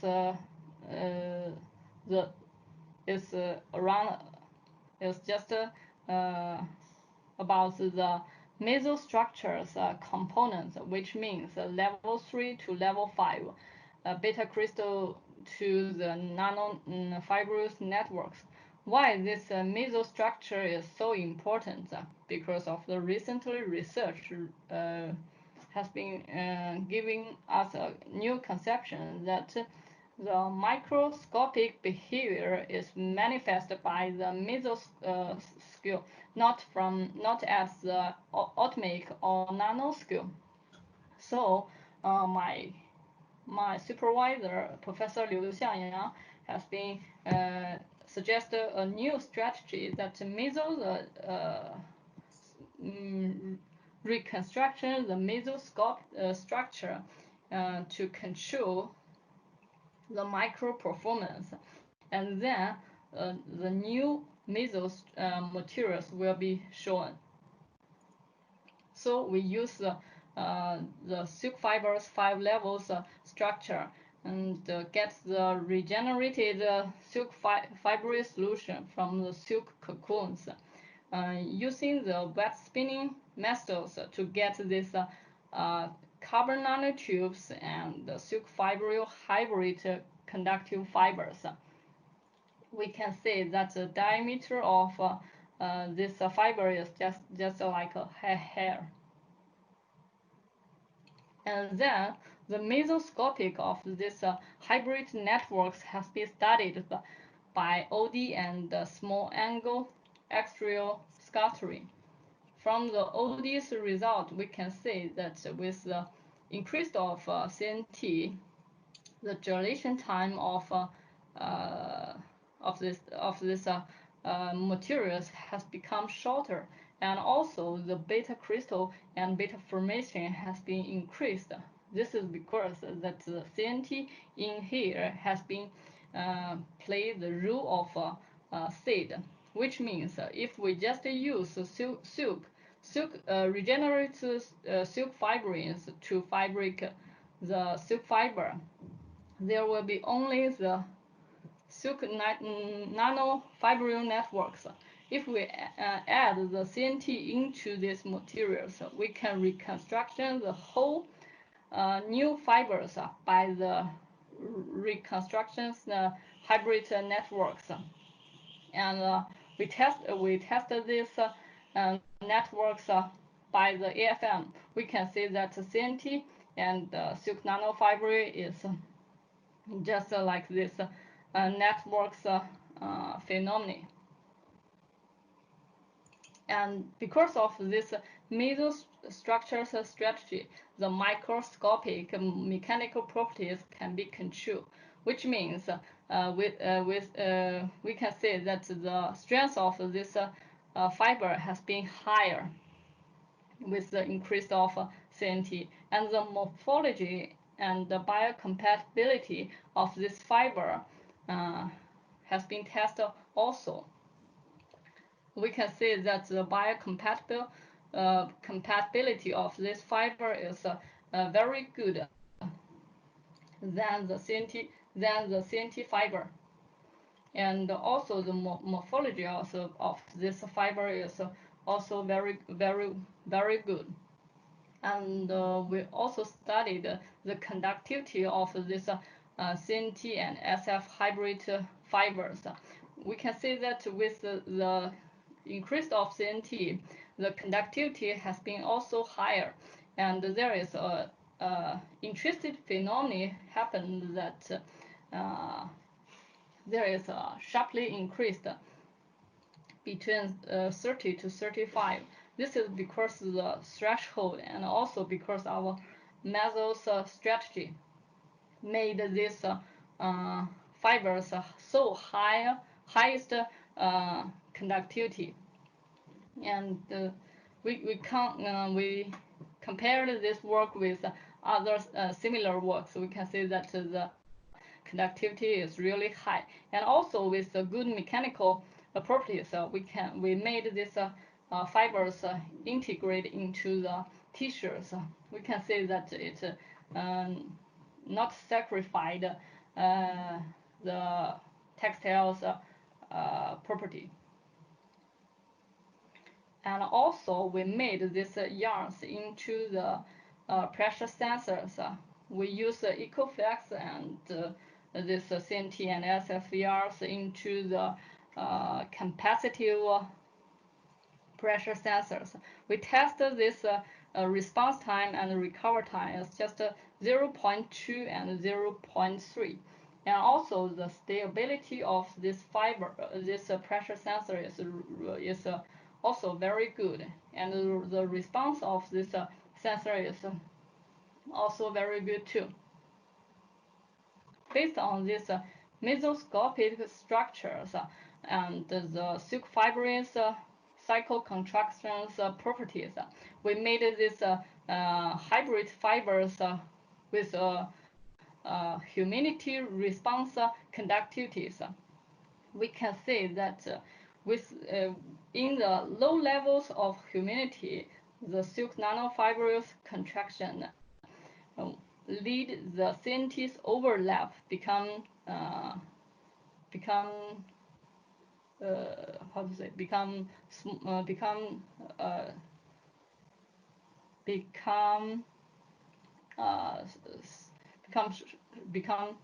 short, and then in the high humidities, the water molecule is into the silk nanofibril. The silk nanofibril will be extension, and then the overlap of these fibers will become higher. Then the micro phenomena of these fibers will lead to the resistance change. We can see we tested these fibers. They are from the 6% to 97%. There is a different resistance reflected. And also this fiber humidity sensor have a good limited and shorter response time and recover time, which means this single fibers has a good property of humidity sensing. So we put these sensors integrated into the smart mask. We can use this smart mask to monitor the human's breath, like breath condition, deep breath, normal breath, or some breath ratio. Or even there are some emergency happen, like some guys is stop breath. It will send emergency signals to the platform. We can see that in the platform we can see the really data. It is very lucky that this result has been chosen as the back cover of SMAL, and this is some of my representative research works. In here, I want to thank my supervisor, Professor Wang Jun, Professor Qiu Yiping, Professor Xianyang Liu from Xiamen University, and Professor Zhongling Wang, Professor Zhang Chuyang, and Professor Lin Naibo and Guo Wenxi. And also, I want to thank my friends, Dr. Ronghui Wu and Dr. Arnie, Zhang Yifan, and Zhu Shuihong. Without them help, I cannot get the good papers. Thank you very much for your attention, and this is my email. You can contact me anytime. Thank you very much. Oh, okay. Thank you. Thank you. I want to call you Dr. Lee, Dr. Ma. Okay. You actually thanked everybody in the session, I thought. Just yeah. Okay. Any questions or comments from the audience? Okay. Yeah. There is no question. No, just a second. Yeah, you never know. People might have questions. Come on. Okay, any questions or comments? If not, we want to thank Dr. Ma again. Okay, thank you so much. Thank you. So it's my pleasure. Let's move to our next speaker. Next speaker, let's see, Dr. Zhang Yifan. Zhang Yifan, are you there? Yes, I'm here. Okay, are you ready for giving a talk? Yes, I will share my video. Can I? Okay. Sure. Go ahead. Okay. Thank you. Thank you. Yeah. Mm-hmm.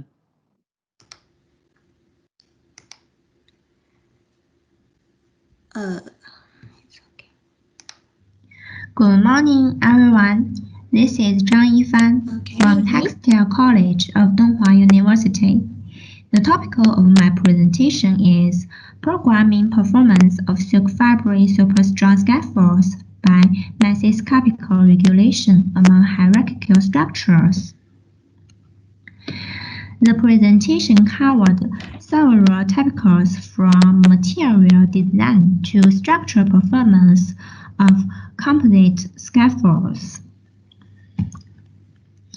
As a complex biological and sensitive system, the human body has requirements for tissue engineering and the design of the scaffold materials. Hence, the developing scaffold materials that are suitable for human tissue is extremely challenging.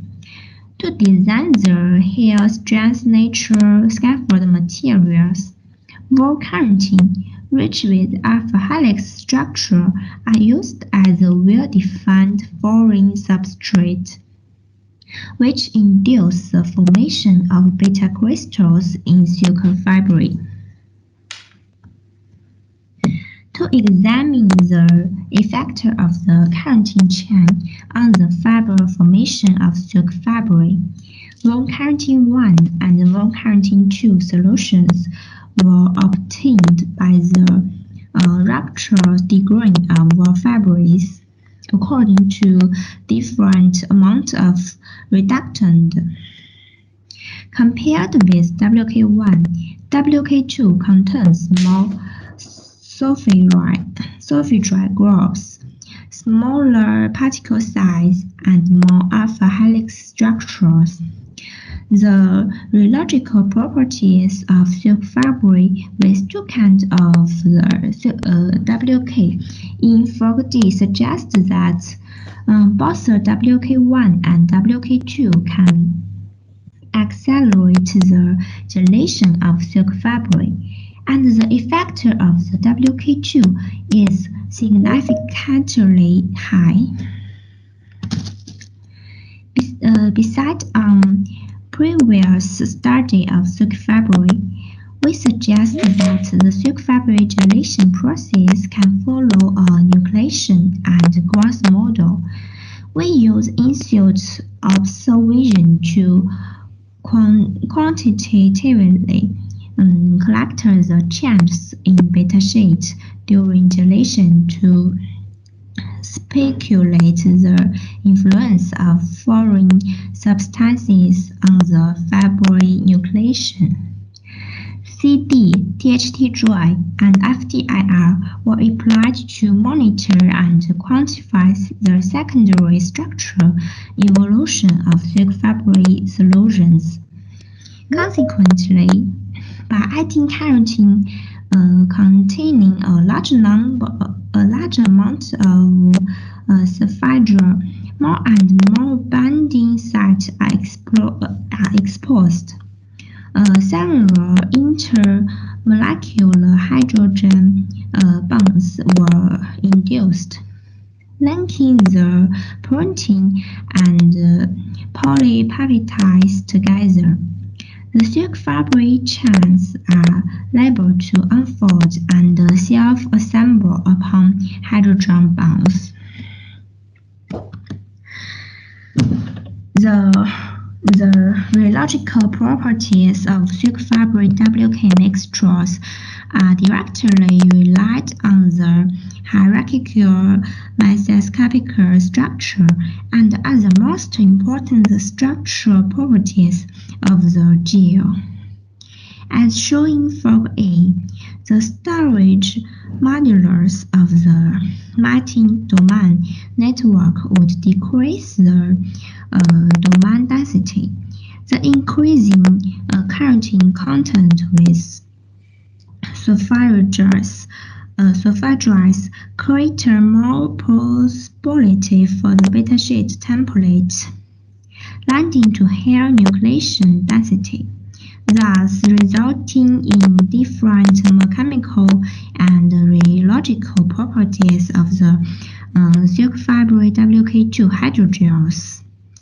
A large number of sulfhydryl groups in keratin act on the silk fiber chain, making beta sheets form faster and the nanofibers grow faster. Consequently, the higher nucleation rate makes nanofiber easier to produce nodes, resulting in high-density melting domain.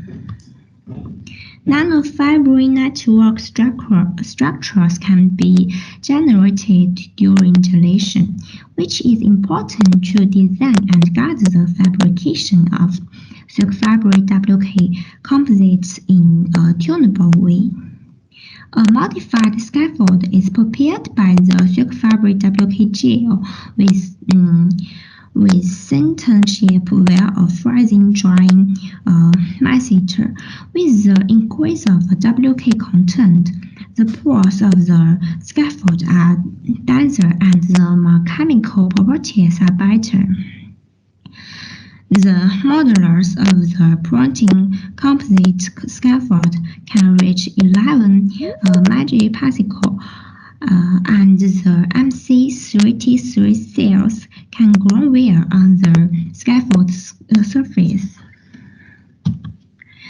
In this work, the scaffolds with excellent mechanical performance were prepared by regulating the structure of silk fiber at a mesoscale. The results suggest that the freezing dried composite silk fiber besides scaffolds are very suitable for tissue engineering. That's all, thank you. And if you have any question about my presentation, you can contact me by this email address. Thank you very much.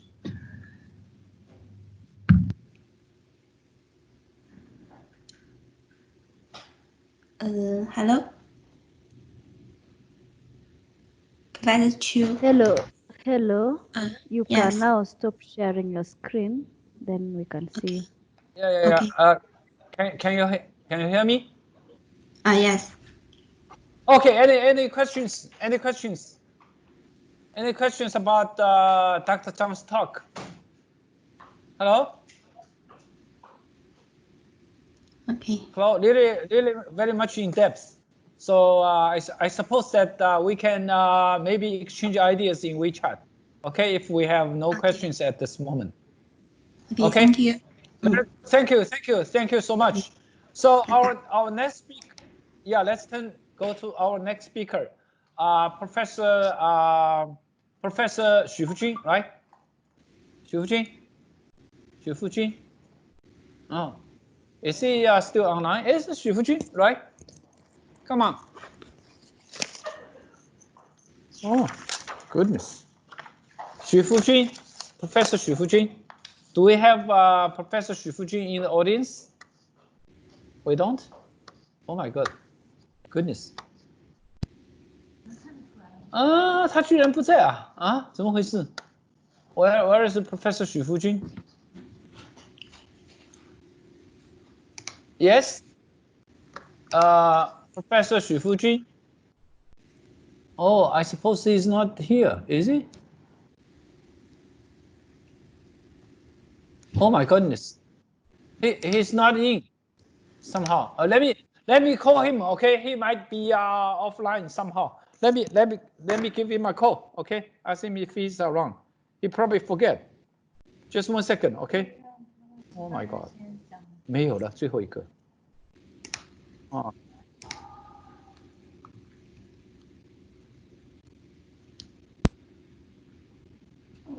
Oh my god！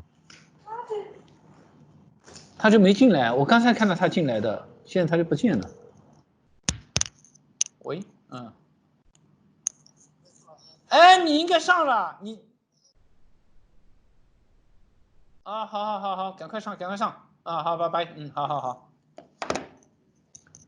Okay, he's coming. Okay, he's coming. Don't worry, he's coming. Hello? Okay, let's see if Professor Xu is getting in. He's supposed to be here, but somehow he was talking to somebody else. Okay. All right. Okay. I'll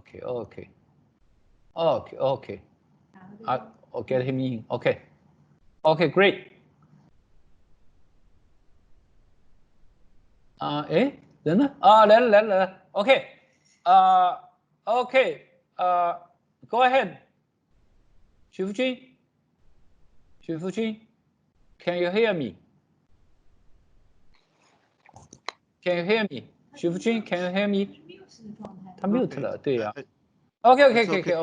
It's okay. Good. Sorry. Yeah, it's okay. Just play the if you have the recorded video, please play. Yeah, I have a recorded video, but I'm opening now. Oh, okay. We have plenty of time. Don't worry. Okay. Sorry, but I said the people sent me I can come 6 and 10, so I a little bit late. Don't worry.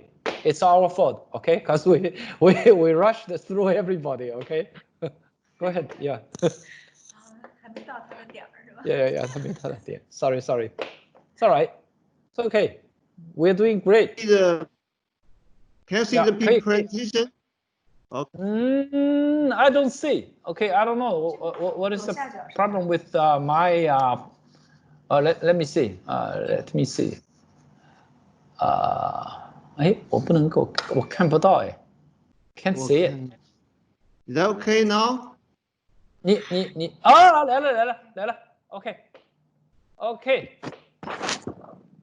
Nice. We can see your presentation. Yes, we can see your presentation. There is no voice, no sound. Are you gonna? Okay. 解除那个 mute. OK， 你那个要选择一下，就音频要把它打开。OK， 搞定没？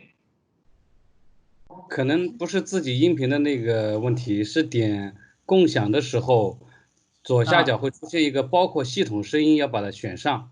但是现在不用退出，把鼠标顶到最上方，应该会落下一排按钮，有个小方框，把那个叉去掉也可以。这个看到了。College of Textile of Donghua University. 好了，听到了。We can hear you. Very nice. Okay, very good. Cultural Exchange Forum. My presentation is about high performance and multifunctional 3D woven composites. First, I will introduce what is 3D woven structure. The second part, I will introduce some high performance composites based on 3D woven structure. Third, I will introduce some multifunctional composites based on 3D woven structure. I think for 2D textile structures, I think everybody are very familiar with that. The fiber and the yarn are 1D structure. And then they are weaving or knitting or braiding.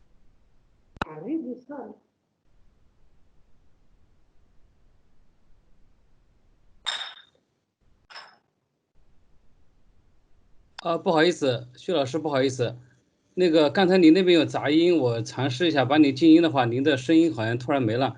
您能再把你的视频顶上面那个一个小窗口打开吗？徐老师您好，能听到我声音吗？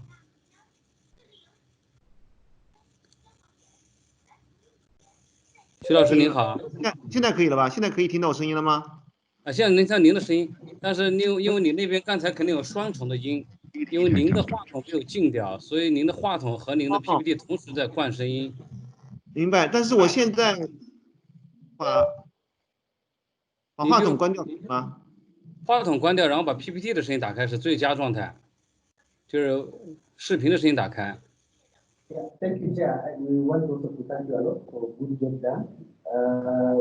But maybe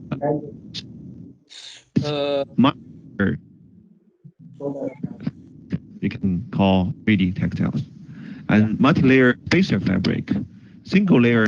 So we are yeah, and bon appetit. Okay, thank you.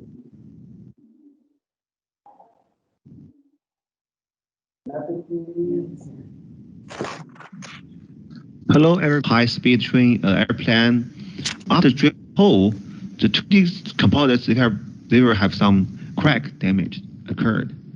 For 3D, because they have very strong bending by the bender yarn, so there were no any cracks. And also the 2D components after drilled, they will have suffer more damage. So we compare with 2D and 3D. After drilled, the 3D can maintain a very high tensile strength and bending strength. They have another kind of 3D composites we call 3D spacer composites, because the honeycomb structure they have a spacer composite, but they have some layers, and the layer will be easy to peel off to delaminate. So we combine this two kind of structure. They can design a 3D spacer structure. Because they are very light, they are very high void volume or porous volume. So they can use on the high-speed train airplane, and also they can use wind blade. To optimize the compressive property of the 3D spacer composites, we adopt different interlacement of the pile yarn. It means density of the pile yarn, we have 2, 3, 6. We found among this structure, the density is very low, from the 0.3 to 0.4. But the specific strength increased almost 6 times. The density increased 3 times, but the strength increased more than 6 times. Because we found when the pile yarn, density of pile yarn is low, during the compress, the yarn will be tilted. But when the yarn compares, the spacer yarn connect with each other to form a 3D network, there will be cracked. There will be support to the force. So when we found when the connect spacer yarn structure, they can exhibit very high specific strength. And also we choose different kind of spacer yarn. We choose bulk yarn. This means bulk yarn, they have more hairs. They can absorb more resin. So they'll be have very high compression resistant. So the specific strength, compressive strength also very high. Besides the mechanical property, we found the light 3D woven spacer composite can be show very good thermal insulation property. So for the 2D composites or wood structure, they have 2D solid composites. They have the temperature is very high because the bottom is 100 and the surface will be 90. But for the wood, they are almost 60. They have because wood have very good thermal insulation property. But for our 3D composites, much higher than wood. This means the 3D spacer composites, they have very good thermal insulation property. So now we give a very brief summary of the high performance of the 3D composites. For the orthogonal composites, they have very high mechanical strength, anti-delaminate property, anti-impact, anti-drill property. For the spacer composites, they are lightweight, they can anti-compressive property, and also have very good thermal insulation. But I want to say that the 3D composites, it's already about 20 years, people 2002, they have some the book related on the 3D composite published. So I think we need to explore more functions and applications besides the mechanical property. So I think we need rethinking about the 3D composites. To rethink what? Because the 3D woven structure, they have multi-fibers. They can embed multi-fibers, embed multi-layer fibers. They can embed multi-direction and dimensions of the fibers. So they have they can be think about multifunctional platform. They are more designable and embeddable than common structures. So they can be a multifunctional platform. Yeah. So we can have an example. For microstrip antenna, they are multi-layered structure. They are reading pitch, feeding line, and ground plane. They have 2-layer metal foil and 1 substrate structure. They have some advantages, but they will have one big disadvantage. They're easy to delaminate. If we combine this microstrip antenna structure with 3D woven structure, we can bring the structure together to make 3D integrated microstrip antenna. This antenna showed very good antenna performance. Yeah, can be similar with traditional microstrip antenna. The 3D integrated microstrip antenna showed proper VSWR and radiation pattern, and showed very good load varying performance and anti-impact performance and anti-delaminate performance. So they can functional proper as a antenna. But they have a big drawback. They have very low gain. This means the signal is very weak, not amplified. It's very weak. That's because the high dielectric loss of the substrate, because the substrate is solid glass fiber epoxy composites. The high dielectric loss and high dielectric constant will result in the very low gain. So how can we conquer this problem?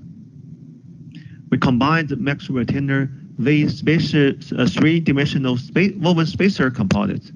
There will be can solve this problem because 3D woven spacer composites, they have very high void ratio, about 60 to 80%. Because the air inside is the dielectric loss is almost zero. So this kind of substrate showed very low dielectric loss and constant. So they can be increase the gain performance. So this is the 3D spacer composites, and then we can obtain very high gain because they have very low dielectric loss and constant, and also they have very good specific compressive strength. And antenna simulated results and test results, they are coordinated with each other. They have very good impact performance also. They have lightweight and high gain and anti-impact. Even under 18 joules impact, they still perform good. So for our 3D woven spacer antenna, we call second generation antenna. They have lightweight and high performance, high gain, and excellent mechanical and magnetic performance also. So it seems we already solved the problem, the performance of the antenna. So what's the 3rd generation? So we can explore the multifunctional antenna. To explore the multifunctional 3D tactiles, we involved a kind of new yarn. It's CNT yarn. It means carbonated tube yarn. Carbonated tube yarn, they have a very new and multifunctional fiber. They can, if they embed it into the 3D structure, they can be designed 3D textiles. But they have big problem. They have multifunctional high strength, high electricity, conductivity, and strain sensor, whatever. But they have, because the yarn is very fine and they are low wear resisting and low breaking force. When we weave into the CNT yarn into the fabric, they are easy to break. So we need to make them stronger and tougher. So we inspired by the bio training. It's kind of people make it stronger. They train mechanically exercise their muscle. So we inspired by this mechanism. We used selective training, selective stretching method to make the CNT more organized, and the electrical property and the mechanical property both increase a lot. And then we composed the resin to the CNT, make the core shell structure, and then they still very light, and also the sensitivity, elongation, wear resistance, and the strength also all increased. The CNT yarn, they have a performance property. When you tensile it, the conductivity will be changed. This is good. They can be strain sensor, yeah. But when if we want to use as a conductor, it's not good, because when you tensile it, the performance changed. So we learned from the tensile, inspired by the spring structure. So we wrapped the CNT yarn on the elastic yarn. So when we tensile elastic, the CNT yarn, CNT wrapped yarn, the conductivity, resistance change a little. It's almost no change during the 40 strain. So this can be make it stretchable. And finally, we can make the CNT yarn stronger and stretchable, so we can weave it into the machine. And then we weave the 3D, we weave the CNT yarn into the 3D fabric, so make the composites thinner, lighter, more durable, and more robust. As we mentioned before, CNT yarn can be a strain sensor. When you stretch the CNT yarn, the conductivity will be changed linearly. So if we embed in the CNT yarn into the 3D spacer composites, so we can see it's in the top layer. If we compress the top layer, and the CNT yarn will be deformed, and then the electricity and the conductivity, actually the resistance of the CNT yarn will be changed. So this can be used as the pressure localization. And because the CNT yarn is also a good conductor, so if we weaved the CNT yarn into the 3D composites as a spacer yarn or as a wefted yarn or weaving yarn, when we connect the CNT yarn with the power, electrical power, then the CNT yarn will be heated,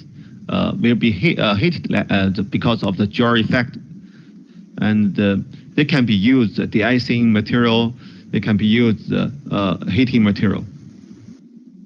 And also, we can embed the CNT film into the spacer layer of the 3D spacer composites, because this kind of design can maintain the 3D fabric, the lightweight of the 3D spacer composites, and also can be performed as a heating materials, and can be used like a de-icing material for the airplane material. So we can make a summary, because 3D woven composites, they have very high performance. They have excellent mechanical thermal property, including anti-delaminate, bulletproof, step-proof, and high thermal insulation, and also have multifunctional property.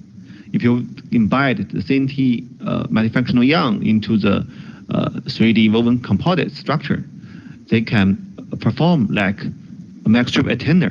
They can make with excellent mechanical and electromagnetic performance. And also because the 3D, because the CNT young, they are good conductor. They are very sensitive strain sensor, and they can be a gyrating fiber. So they have multifunctional properties. This is my presentation. Thanks for listening. Any question are welcome. Okay, thank you very much, Professor Xu. Let's see, do we have any questions from the audience? Any questions from the audience? Please. Please. Okay. Obviously. Okay, any questions?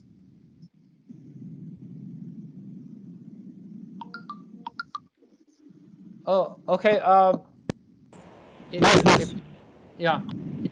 If no questions, we can perhaps we have questions we can chat online, or maybe on WeChat. So it's any questions? Yes. Yeah, does can this application of this study can it bring any application in medical textiles? Medical textiles. Yeah. Good question. Yeah, thanks for your question. Actually, the antenna, the signal transmission device, is very important in medical field.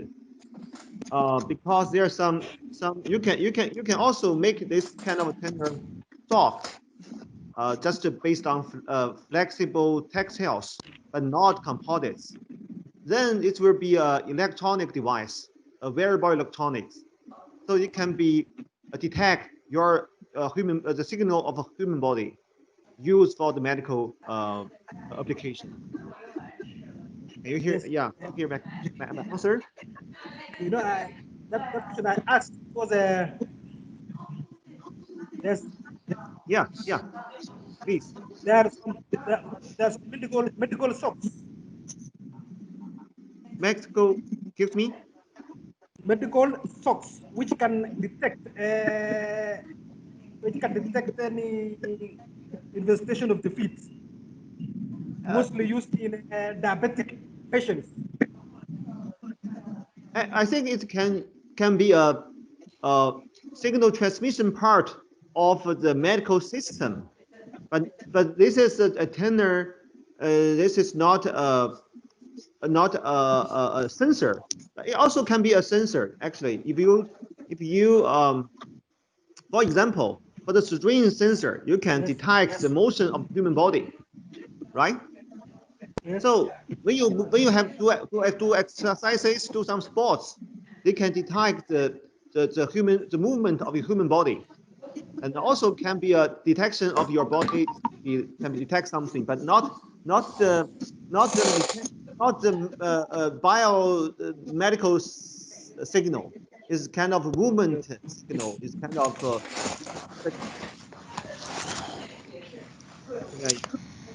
okay.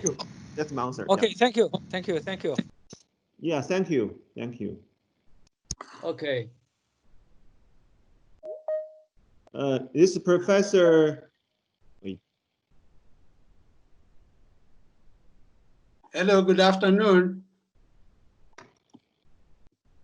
Good afternoon. Good Hello. afternoon. Good afternoon. Hello. Yeah. Good afternoon. Yes, good afternoon. Hello, my name is John Gidaiga, Professor John Gidaiga from Moi University. Hello. Hello. Yeah. I'm supposed to be the chair of this afternoon session.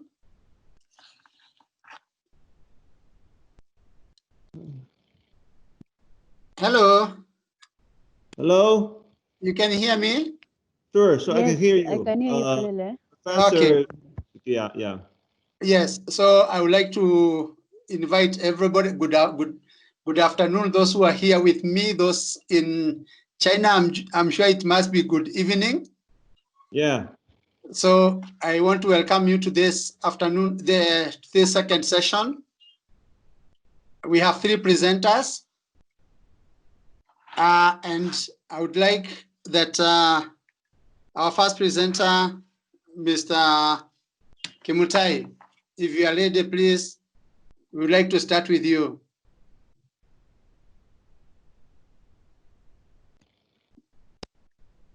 Hello.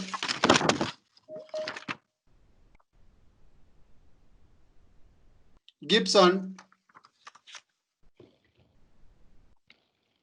Hello. Yeah. Good afternoon. I'm here. Yeah, Gibson, you are supposed to be our first presenter, and then we shall have Anayo Joseph, and then we shall end with Dr. Sebastian Waita, in that order, please. So Gibson, when you are ready, please, we would like to invite you to start your presentation. Yeah. So sorry, I'm not the chair. The chair is the co-chair is Professor Fu Junxu. Yeah. Yeah, I'm here. I'm here. Yeah, I'm here. Yeah. This is our co-chair. Okay. I think let's give a minute. Yeah, I think I can invite Professor John Gisega to host the session to introduce the people to give a presentation. Okay. Thanks, John Gisega. Okay, please. Yeah, thank you so much. Good afternoon, all protocols observed. I hear our person who is controlling our connectivity is talking, and I would want to say we are ready to start. Our first presenter this afternoon is Mr. Gibson Kimutai. If he's in the house, we would like to request him to come over and present. Mr. Kimutai is a member of staff of Moi University, School of Biological and Physical and Aeronautical Sciences. He has interest in imaging processing and all that. So please, Mr. Kimutai, if you are ready, we are also ready for you.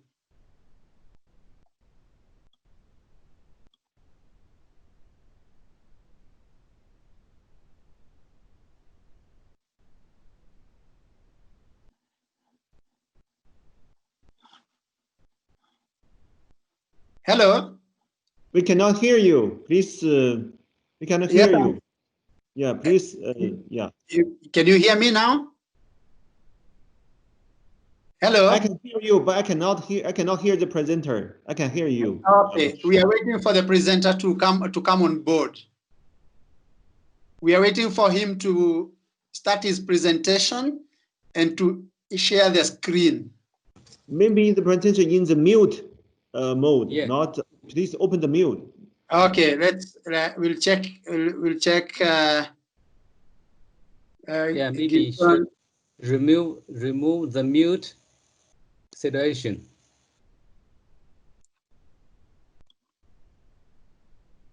Yeah, he's already on. He's already here. Gibson, can you hear me? Gibson, can you unmute yourself? Can you hear now? Yes, we can hear you loud and clear. Okay. Kindly share your presentation and start. Okay.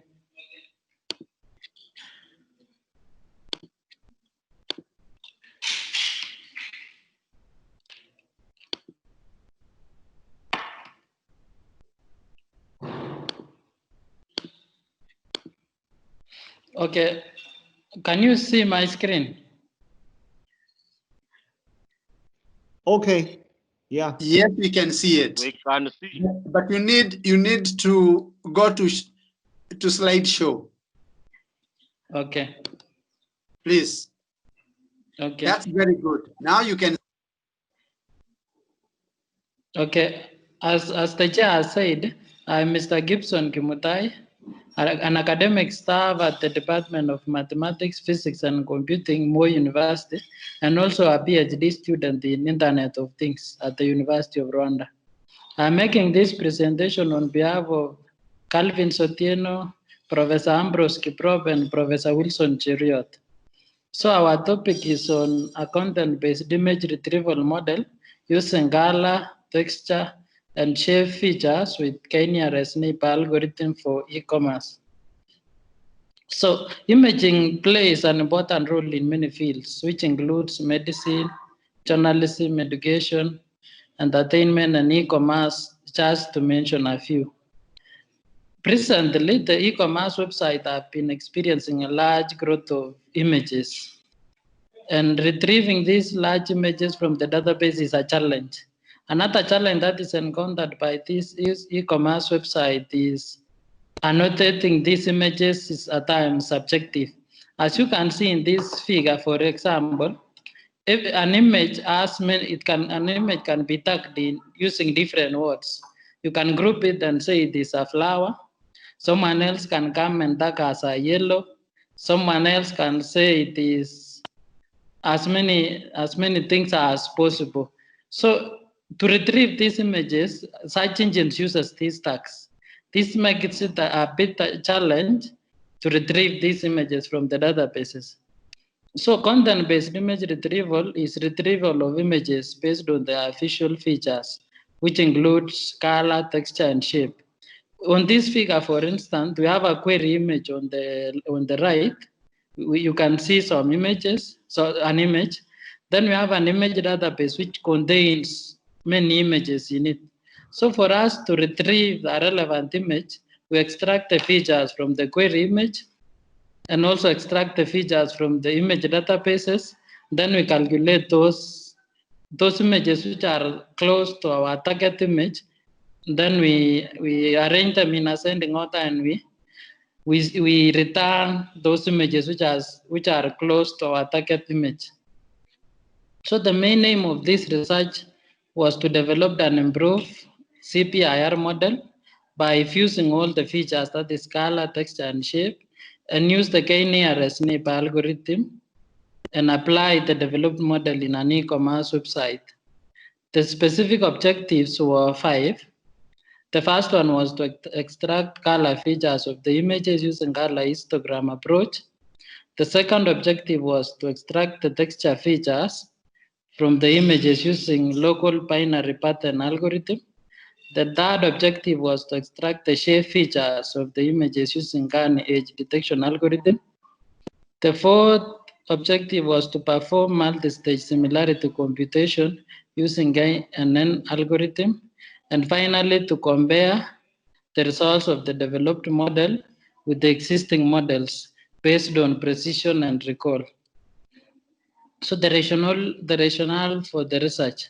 Majority of the e-commerce websites currently use text-based image retrieval, where a user is required to input a keyword as a textual query, which has many challenges, which include difficulty in generating this descriptive text, and also the problem of subjectivity when you are tagging the images.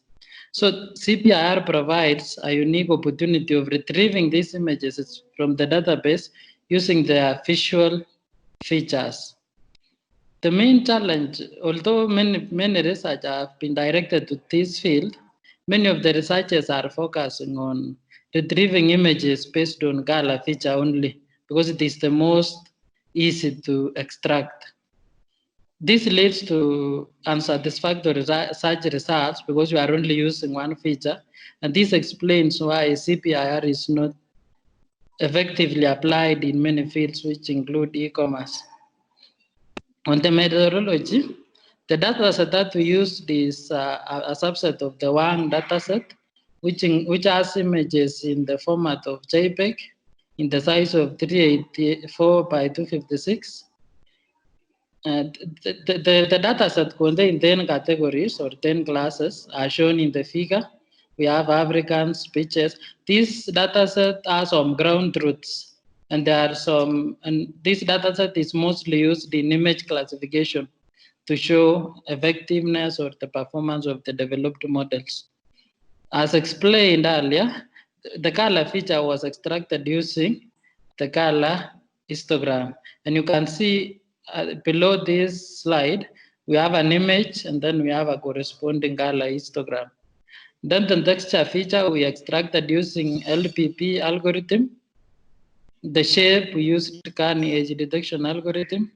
Then now after fusing the three features, we use the KNN algorithm where we are extracting those neighbors that are nearest to our target. Then to implement this model, we followed the design science approach. And for the implementation, we used Java programming language to develop this prototype. When we are evaluating the model, we used two metrics. The first one is precision, which is the ratio of relevant retrieved images to the total number of relevant images in the database.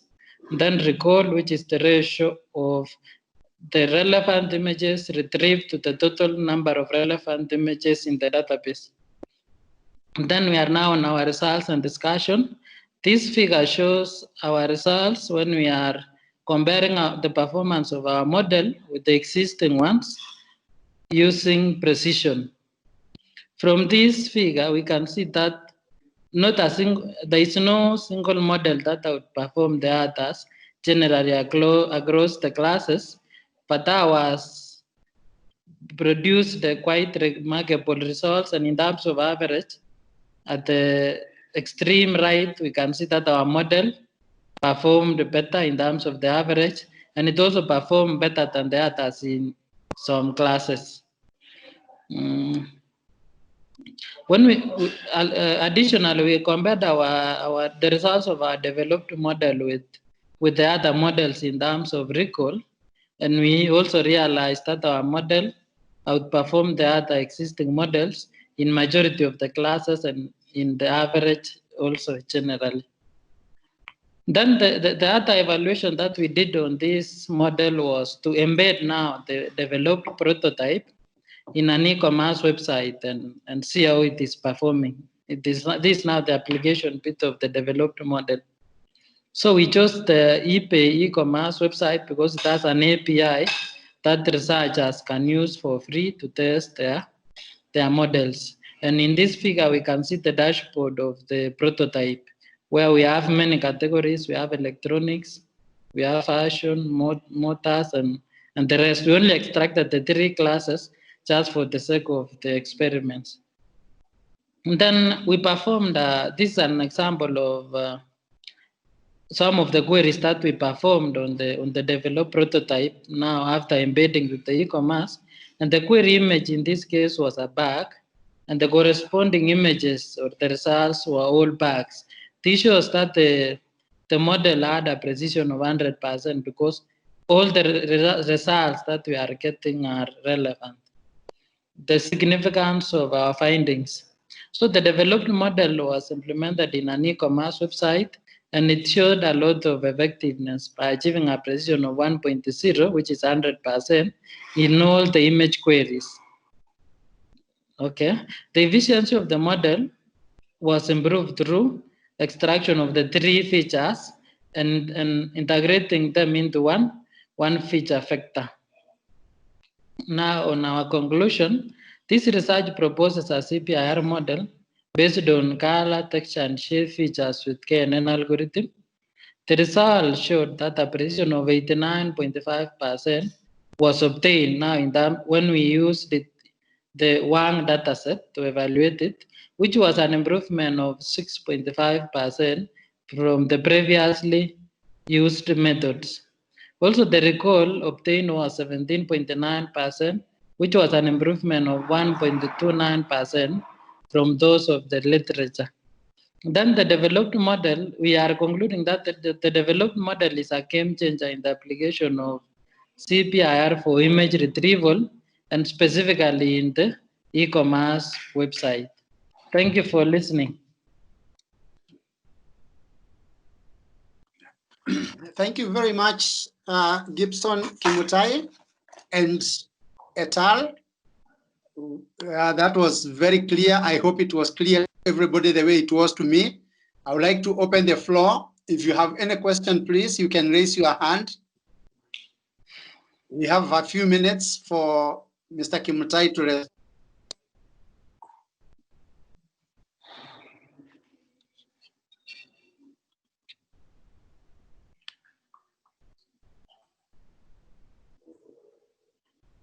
hand being raised. Can somebody talk? You have only 30 seconds if you want to talk, to ask a question. Hello, I think I can. Yes. Professor John Gisega. Yeah, I Yes. think I can try to discuss something. I'm not familiar with the topic about the retrieval molding of the color and what are the features. I just want to ask the presenter, what kind of picture? For example, the picture, they are different. Some pictures, they are colorful. There are lots of colors. Some people maybe just white and black, very simple. So these two kind of features, use your method. So the efficiency is the same or different? Okay. Okay, let me try to respond. Please respond. Yeah. Okay. So I wanted to say we are in this model we are using 3 features. The first one is the color, the other one is the texture and the shape. We have those colors which are in grayscale as the question has been asked.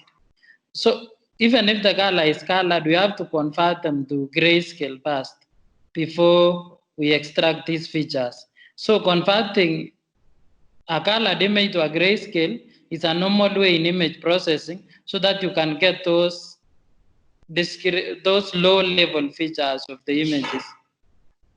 Thank you. Okay, thank you. Thank you for your answer. Yeah. Yeah, Professor Mining, you have your hand up, please. Professor Mining, ask your question. No, it's okay now. I'm okay. He has clarified what I wanted to ask. Chair. Hey, can you ask your question, please? Okay, thank you, Chair, and thank you, Gibson, for your presentation. I'm just inquiring whether your model can be applied in image processing, especially where, maybe detectives wants to pinpoint at the face of a criminal. Thank you. Okay, thank you. In fact, what we are doing is image processing. And in image processing, we have a number of branches. We have image classification, that is what we have just done. We have image recognition, and the principle is the same, because if we are looking for a certain example, maybe a person, like maybe myself, you can see the shape of my face, you can see my color, am I black or white, and also the texture, if I'm old or young. So this approach is quite applicable in the field of even detecting like crime and face recognition.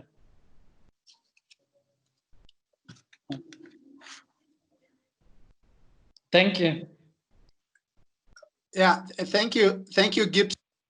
Thank you, Gibson. The presentation was very nice and very clear.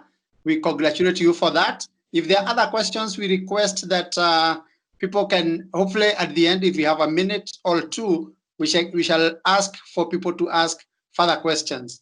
So with that, Gibson, I want to say thank you. I want to start you down so that we have our next presenter. But if there are further questions at the end, please stay online.